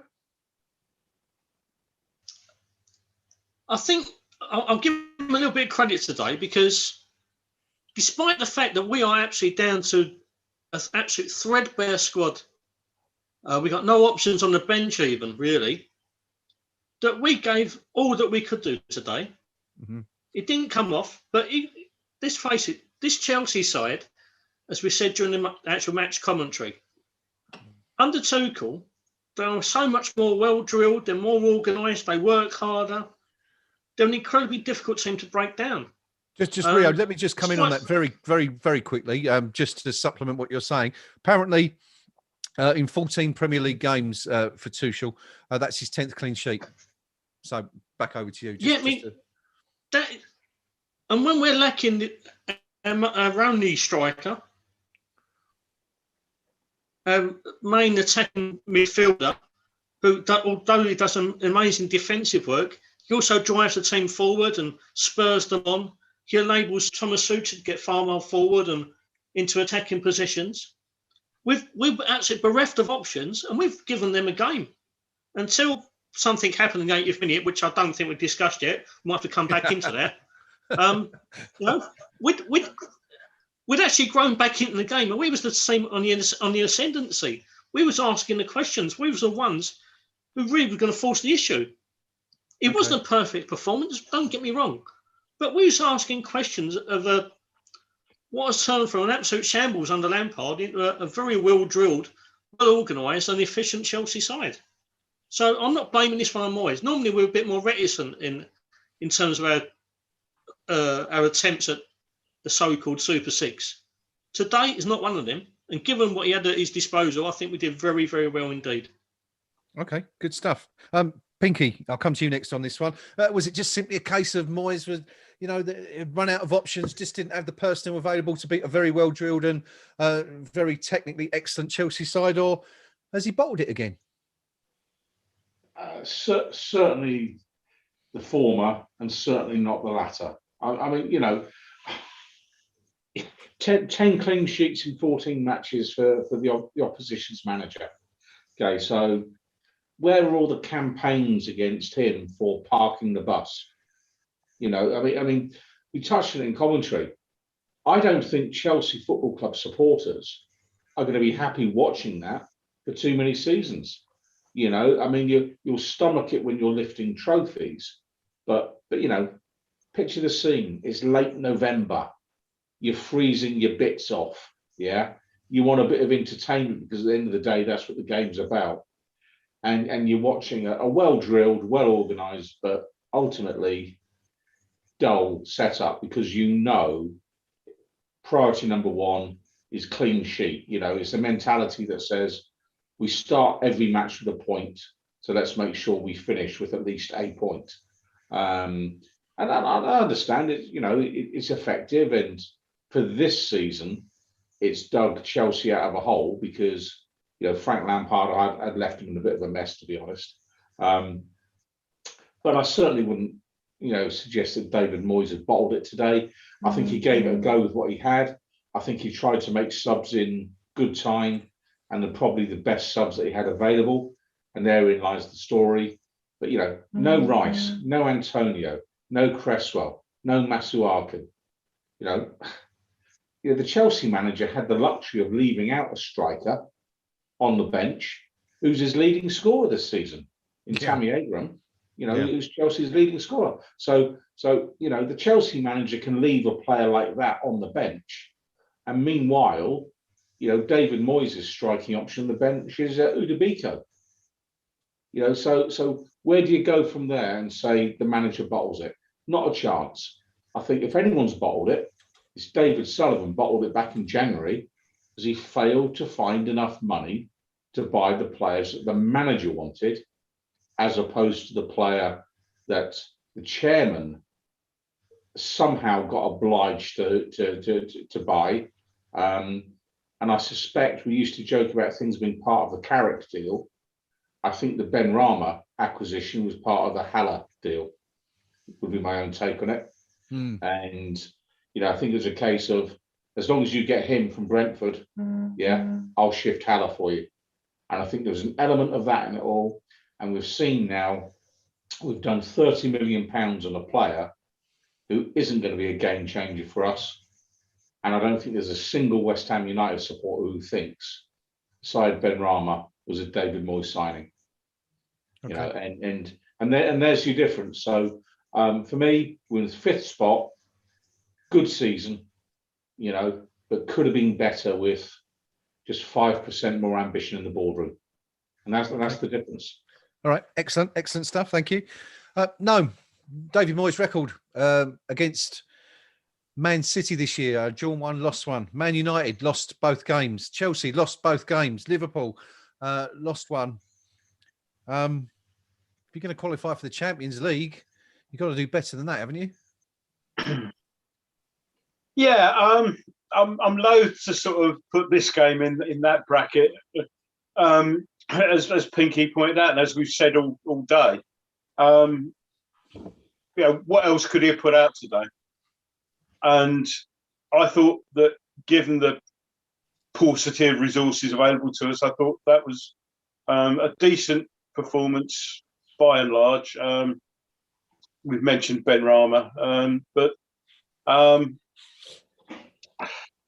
you know, overall, I mean, we didn't get the breaks against Liverpool, for example. You know, I mean, yeah, where was VAR there when Salah was throwing himself to the floor? You know, so for each of those games, I think it's very tempting to sort of put those games, lump them all into one basket and say, look, the record in that basket isn't that great. But you know, in all those games, they're often. I mean, today there were circumstances. Liverpool, there were circumstances. You know, Manchester City are going to be champions, and we gave them a good game in both those games. You know, I mean, you know, I think the defeat to Manchester City is probably one of the hardest games they've had all season. So, yeah, I mean, it's easier to say, oh, his record against those isn't great, but you know, these are sort of doing. They're in the top flight and the top thing because by and large they've got a hell of a lot more money than we have. So sure. Yeah, I mean, if we were getting walloped 4-0, 5-0 by them every week, then yeah, maybe want to revisit that question slightly. But yeah. Well, that's a good point, actually, because you look at those. I mean, I should stress, of course, in case anyone's in any doubt, I am merely playing devil's advocate here and just trying to make it a bit interesting. I don't for a second believe that Moyes bottled it today at all. And I absolutely agree with. Yes, well, I know.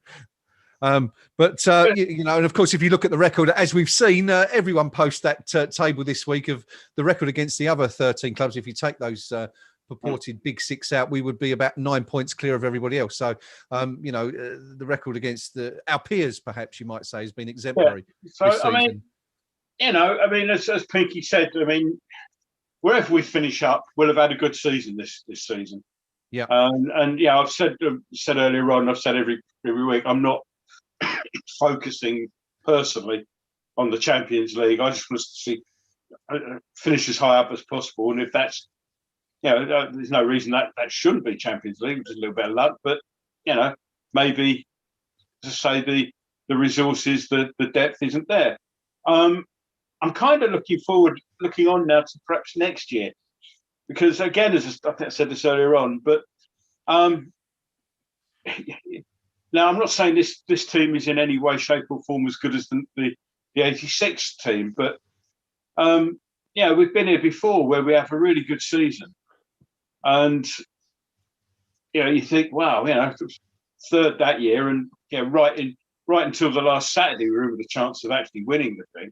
Yeah. And you think, great, and it's what happens in close season. Yeah, you've got to look at that and say, well, we finished wherever we finished this season. You think, well, okay, what can we do next season to make it better? Not what you don't want to say is, well, we finished there this season, so yeah, next season, well, we've got the resources to finish in that particular place, and I'm happy with that. Yeah. So I won't spend any more money. I mean, you know, we're limping over the line here because, excuse me, because we've got key players who are injured. Mm-hmm. And at least one of which is severely injury prone. And we've got no replacement for the injury prone Antonio. I mean, Rice, we were lucky to have got him this far in the season. Yeah. Because he hadn't missed a game in 2 years or whatever the figure is. Yeah. Crazy. You know, and we were riding our luck with him. He was going to get injured eventually because, you know, it's the nature of the game. Nobody goes for a career without getting injured. And so we've kind of ridden our luck on the injury front this season. Next season, we need to have a squad that's good enough to carry injuries. We need that depth. Now, have we got enough money to do it? Apparently not. Have the owners got enough money to invest? Maybe, maybe not. But it would be a tragedy if all the good work that we've done this season ends up with next season back where we started and looking over our shoulder at the bottom three. I mean, the fact that, I mean, it's good news that Watford and Norwich are up because by and large, a bit like that should be 12 points. So only another 28 to get to stay up. But okay. Yeah, but as I say, that's the concern. It's like there's we've had a good season. Let's build on it. Let's not rest at the close of play this season and say, well, we did well, we finished 5th, 4th, wherever we finished. Yeah. You know, let's hope lessons are learned from the past. Yeah, very much so. Yeah. Very much so. Thank you. No, we are rapidly coming to the conclusion of tonight's stream. We're about an hour in, actually, to the post-match discussion. West Ham beaten at home by Chelsea by just the one goal tonight. The goal coming 2 minutes before half-time. And I guess when you look back at it, Rio, you know, we kind of shot ourselves in the foot a little bit tonight, didn't we? You know, we could have got to half-time level and it would have probably been an entirely different game after the break. But, you know, I mean, we've done it ourselves. West Ham have done it, you know, so frequently this season, scored, you know, on the cusp of half-time. And here we are conceding a goal. And it's proved costly ultimately. So, you know, I guess some blame. What do you think that was? Just a bit of misfortune, or, you know, a lack of concentration leading to that goal? Well, if you go back and look at it, it's a lack of, shall we say, professionalism in a build-up to that goal. Yeah. Down the other end, Christensen took out, I think it was Bowen, quite cynically. Lingard, yeah. Lingard. Oh, sorry, it's Lingard, I think, actually. Yeah, Lingard. 30 seconds later, Oppner doesn't do the same to Werner. Yes. As Pinky rightly said during the course of the commentary, though, we wouldn't like to see it out of West Ham. But if they'd earned us a point today, perhaps we would, no? Perhaps that's the professionalism we need to instill in our players. It's not a nice aspect of the game. It's not something we necessarily want to see, but if it, given the paucity of options that we have at the moment, it might have been the right thing to do at the time. Well, hang on a second. Sorry, Rio, for butting in, but I just want to take you back to last week. Were we not sort of full of praise for Craig Dawson when he did exactly the same thing on Joe Linton for his first yellow card? All of us, not just. I think we were all sort of saying, "Oh, he had to do it. He took one for the team there, didn't he?" So.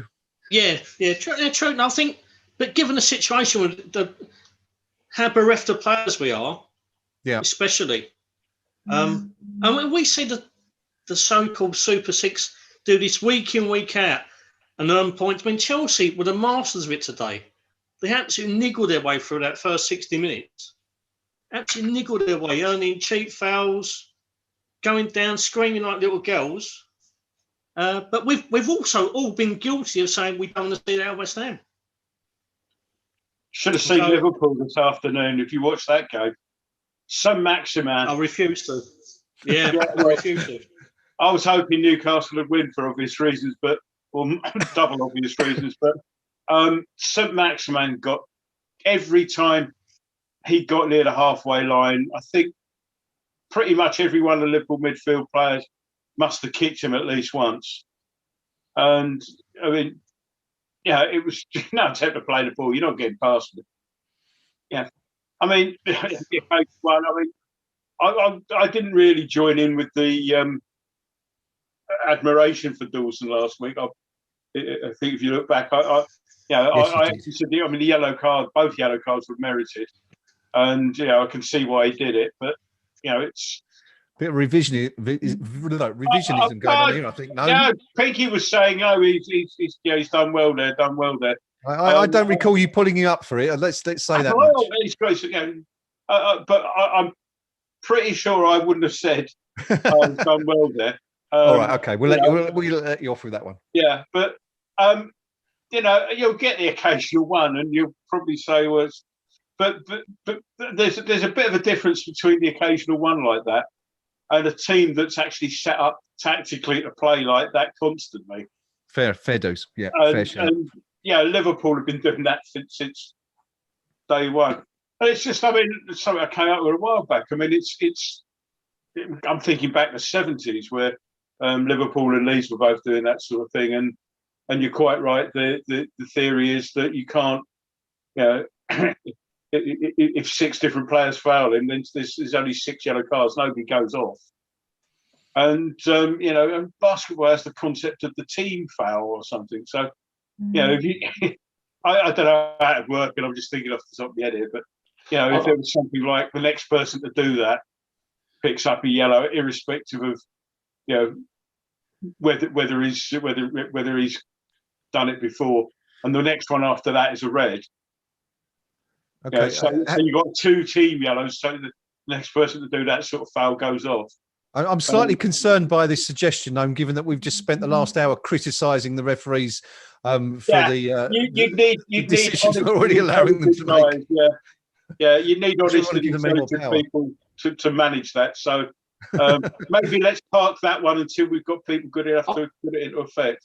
All right, let's Pinky come in on that one. Okay, I mean, I think, okay, you've busted me. You've absolutely nailed me, because when I'm giving a calm and considered opinion, it's I don't want to see West Ham United players doing that. In a cold heat of battle, yeah, I am the first that we go, take him there. Yeah. We all said it. We all said it. We all agreed. It wasn't just you. You might have been the first to mention it, but we all agreed. Week after week, I'm saying, where's our midfield enforcer? You know, whatever it may be. You know, and it's the difference between watching as a fan while a game's in play and actually what we want our club to be about. Yeah. And quite right. You know, I don't, you know, I wouldn't like to see West Ham United players doing that, but ultimately, win a cup final doing that. Am I not going to stand there and watch us lift the trophy? Too right, I'm going to stand and watch us lift the trophy. You know, so but some clubs do it as a matter of systemic choice, and I think that's the difference. Yeah, that's doing it in the heat of the moment. You can get, you know, you can say, okay, I can see what he's done there. Yeah, but there are some clubs, you know, the managers are coaching them to do it, and that's the difference. Yeah, I've managed to sort of gloss over that. I think that was beautifully done. Yeah, I mean, you got out of that hole particularly well. It was a superb job, very well done. And we'll leave it on that point actually, because I think you managed to get us all off the hook actually in some sense. In case there was anyone on the stream saying, "But you said this," there you go. We don't want to see it regularly at our club. Indeed. Moving on. Going to wrap up fairly soon. As we always do at the end of every post-match discussion, we take a look ahead to West Ham United's next fixture. And, well, you know, this is an interesting one next week. I mean, we're off to Turf Moor to face Burnley Monday the 3rd of May. Now, not usually a very happy hunting ground for us, this one, Gnome, is it? You know, we've seen some pretty poor results up there recently. Who can forget Roberto, of course? Thanks, I was trying to. Yes, that horrendous moment a year or two back. But Burnley, very little to play for now as far as this season goes. These are the games we wanted, aren't they? We wanted to end the season playing the teams that are going to be in mid-table or safe from relegation or any thoughts of qualifying for Europe. So what's your view on this one? 3 points for the Hammers? Back to winning ways? Yeah, I mean, let's see who we got available. But, I mean, the one good thing about this is that I think I'm assuming that they'll put in the appeal against Balverena and yeah, the common sense will prevail. I mean, it did with Dean, although I'm a bit loath to take that for granted. Nobody seemed to get injured today, which is good news, unless I missed that. We may have. There's I guess a slight possibility that one or two may be back. I don't know. So what we've discovered is that the depth of our squad is such that it's going to struggle against the really sort of top sides at the moment. Burnley, they're sort of inconsistent is the word, I think. You can look at them one week and think, how are they down there? And then you look at them next week and you think, oh, that's why.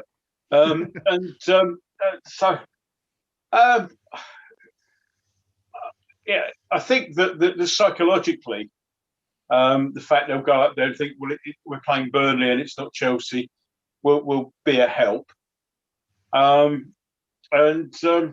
Yeah, I think we can get 3 up there. Might be tight. It could be a draw, but just need to get the concentration properly going. No lapses, and we'll certainly find. I'd have thought we'd certainly find that Burnley's defence slightly more accommodating, perhaps, than that of Chelsea, who, as I say, defended very, very well today. Yeah, it'd be interesting to see how their American owners are getting on up there. Yes.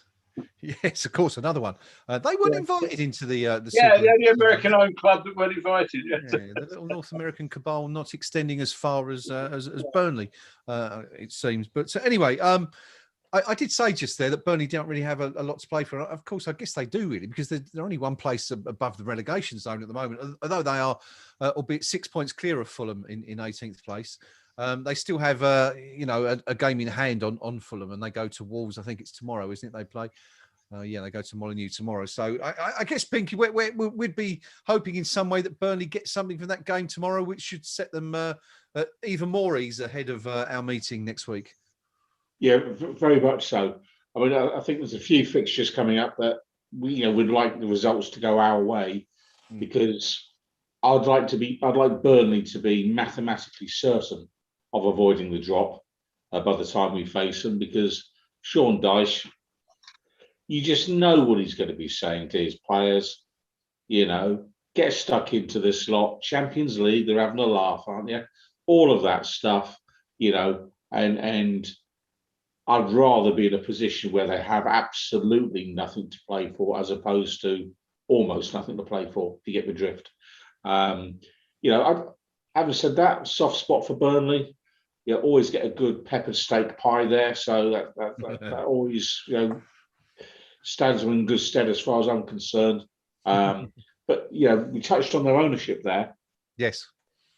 I was speculating earlier in the week on the forum about a suspicious, timely acquisition of that football club by the American owners, and that's more to do with being another potential dissenting voice should the Premier League seek to change the rules. And of course, you need 14 votes to change rules. And if Burnley were to chuck their lot in with, should we say, the rebel clubs, for whatever reason, and who knows what deals get done in boardrooms and the like, that could make any changing of rules to make things difficult for the sellout six impossible to achieve.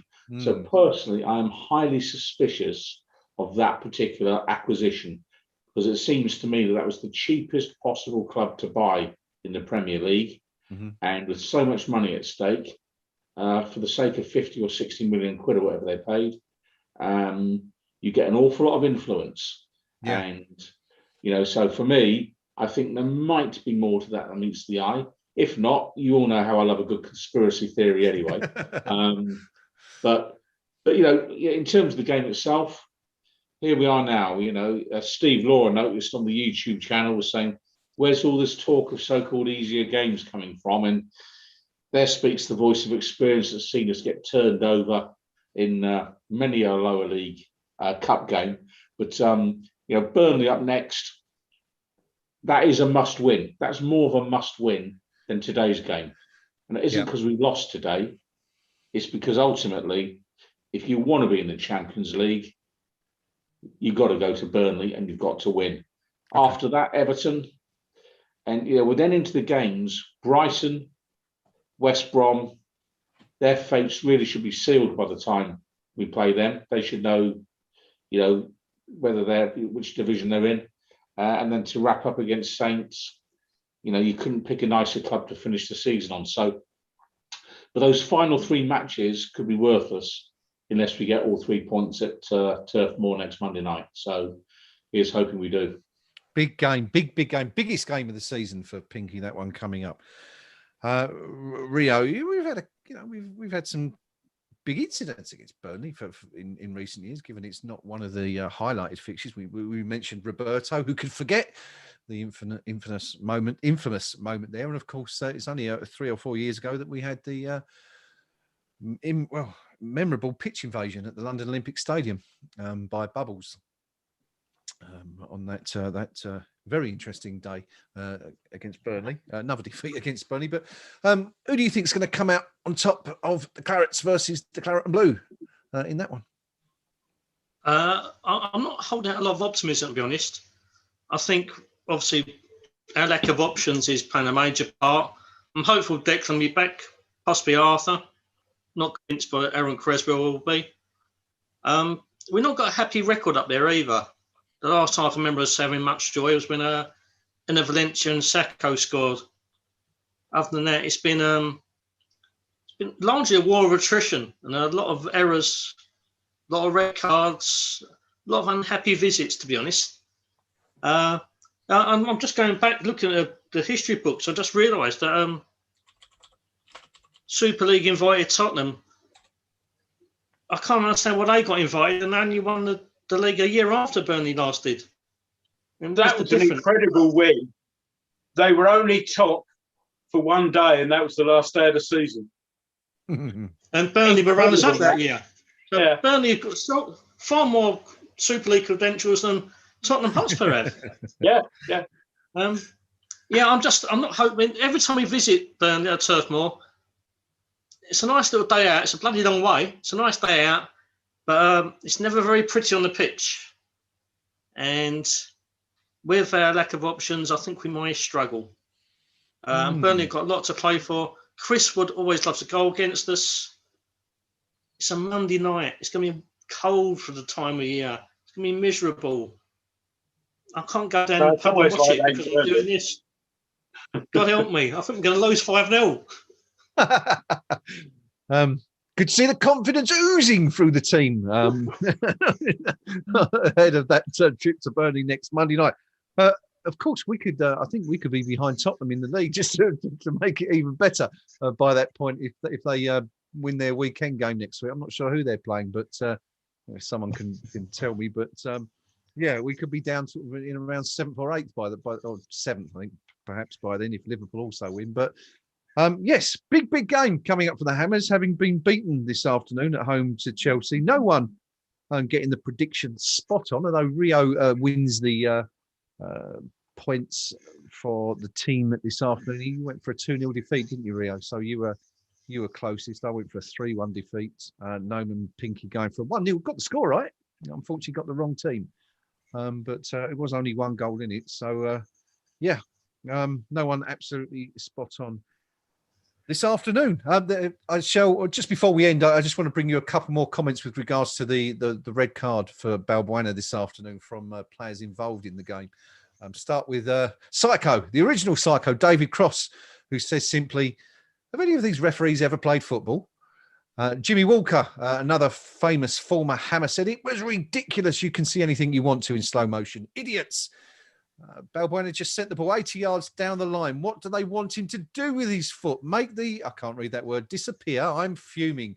VAR and referees are a worse threat to our game than that. I can't read that word either. Super League idea. Jimmy, obviously very unhappy. And finally, Rio Ferdinand, another former Hammer, saying that VAR needs to be put in the bin now. We've tried it and it's, I can't read that word either. Get rid. It's slowing the game down and sucking the emotion out of the game. So that's about it from us. We've done just over an hour on the post-match tonight. And as is our want for the final few weeks of the season, we are going to end with the same questions we have been for the last couple of weeks. And that is, Champions League, yes or no?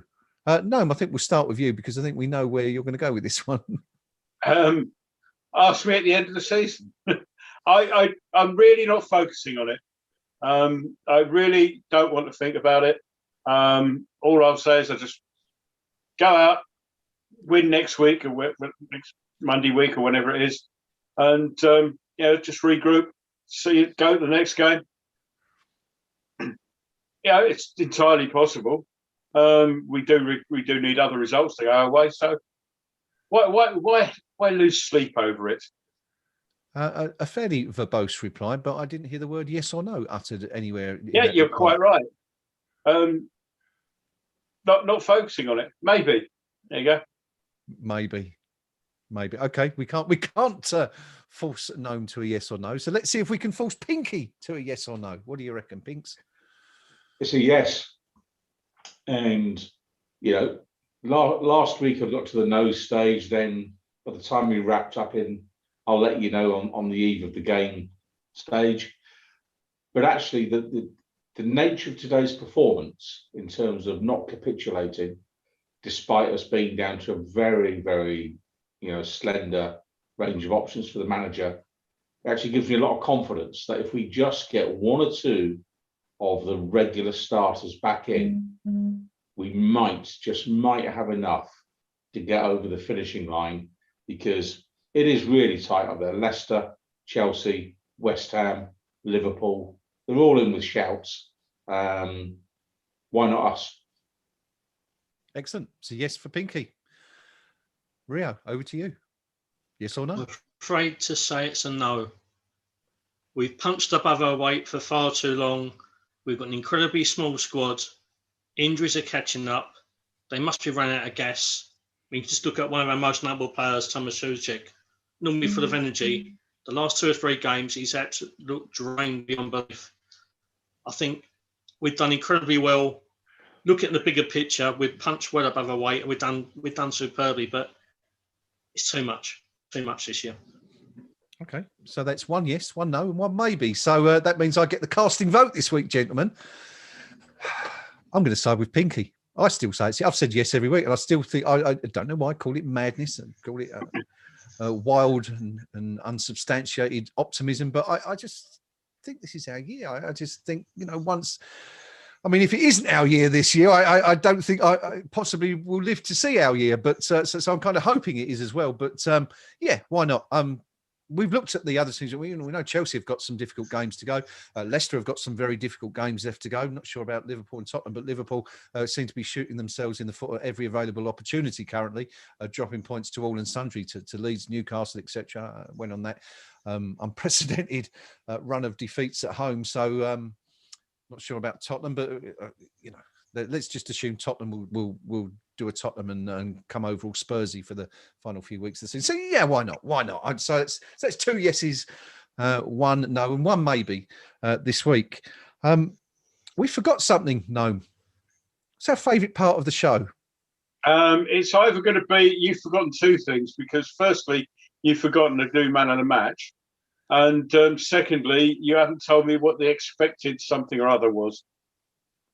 I'm going to give you maximum points and an extra 10 for bring up something that I have got it written down, man of the match, and I did actually put the question to our viewers, but I haven't asked you guys. Yeah. So it's somebody on the YouTube thing earlier on said, that either this presenting thing is easy or these guys are really good. And well, I think we just destroyed that, haven't we? Yeah, always round. That was my wife posting under a pseudonym for the record. Oh, right, okay. But XG expected goals today. It was West Ham 0.5, Chelsea 2.28. That will mean something to some of you. To others, it won't mean a thing, and to others, like Gnome, you just don't care either way. So that was the expected goal stat. And man of the match, let's do this very quickly then. Go around the table. Pinky, your man of the match today. Probably Fabianski today. I thought, we all saw his apology of a tweet last week, which I don't think he needed to send out. But he made amends today. He pulled off 2 or 3 really good saves this afternoon, which shows, in no way, shape or form is he in the Roberto class. So for me, Fabianski, there were several other notable performances today. I think Jared Bowen had a very good game today. I thought Fornals never stopped running while he was on. But Fabianski, for me, was perhaps the difference between a 1-0 and a 3-0. Okay, excellent. Fabianski for Pinky. Rio, how about you? Yeah, I'll go for Fabianski again. I think Ryan Fredericks ran a very close second because he had a non-stop game, playing on the wrong side of the pitch for him. He put a lot of effort in and caused a lot of problems on the left-hand side. But Fabianski put his birthday drinking errors out the game last Saturday. Forgot all that. Bounced back with an absolute immaculate performance. 2 for Fabianski. Gnome, your man of the match, sir. It's a hat trick for Fabianski. With Rio, honourable mention again for Fredericks, and but yeah, Fabianski, particularly in view of how things like last week might have been preying on his mind. Clearly, they were, because he tweeted, that was the Fabianski of old, and that it was it's performances like that are the reason that nobody thought that apology was required. Okay, so it's a clean sweep so far for Fabianski. Well, I've got 3 names down on my sheet of paper here. The first is Fabianski. The second is Fredericks, who had a really good game, I thought, just maybe lacking a little bit of end product, which is why out of those 2 I'd go for the former. And the third name I've got down here is Ben Rama, which is clearly not someone that anyone in their right mind would consider for a man of the match award. So I'm not quite sure why I've got his name there, but it must be for something else in the same sort of area. But there you go, clean sweep across the board. Fabianski. Any doubt that those 4 guys are any good just went out the window. Incidentally, I've been sent a little caption of when Ben Rama did his 40-odd yard shot. Yes. He had 7 West Ham United players in front of him when he unleashed that. Oh dear. Well, no doubt the Ben Rama debate will rage on the KUMB.com forum, as it has been doing since he arrived at the club. Do join us there later on if you're about. So we shall all be heading over to the forum a bit later to engage in the debate and see what's happening and moderate a few of the choicest comments. No doubt, if DL hasn't already beaten us to them, because he's usually on the ball for match days. But that is just about it from us today on a very disappointing day in the end for West Ham in a game that really hinged on 2 key decisions. Firstly, the decision not to award West Ham a penalty for handball. And then secondly, as Rio beautifully termed it, an absolute ludicrous decision by referee Chris Kavanagh to dismiss Fabian Balbuena for, well, trying to stand up, basically. Silly, wasn't it? Bloody silly. But there you go. And that is it from myself and the team. That's from the Pink Palermo. From Gnome. Night all. And from Rio. Right. And also from me, UTJ, I should say. I never say my name. I don't know why, but I'm sure you all know who we are by now anyway. We shall see you on the KUMB forum. Until next week, that is it from us. Nothing left to say, really, Shane, but Burnley, here we come. 3 points, please, and come on, you irons. No, you irons.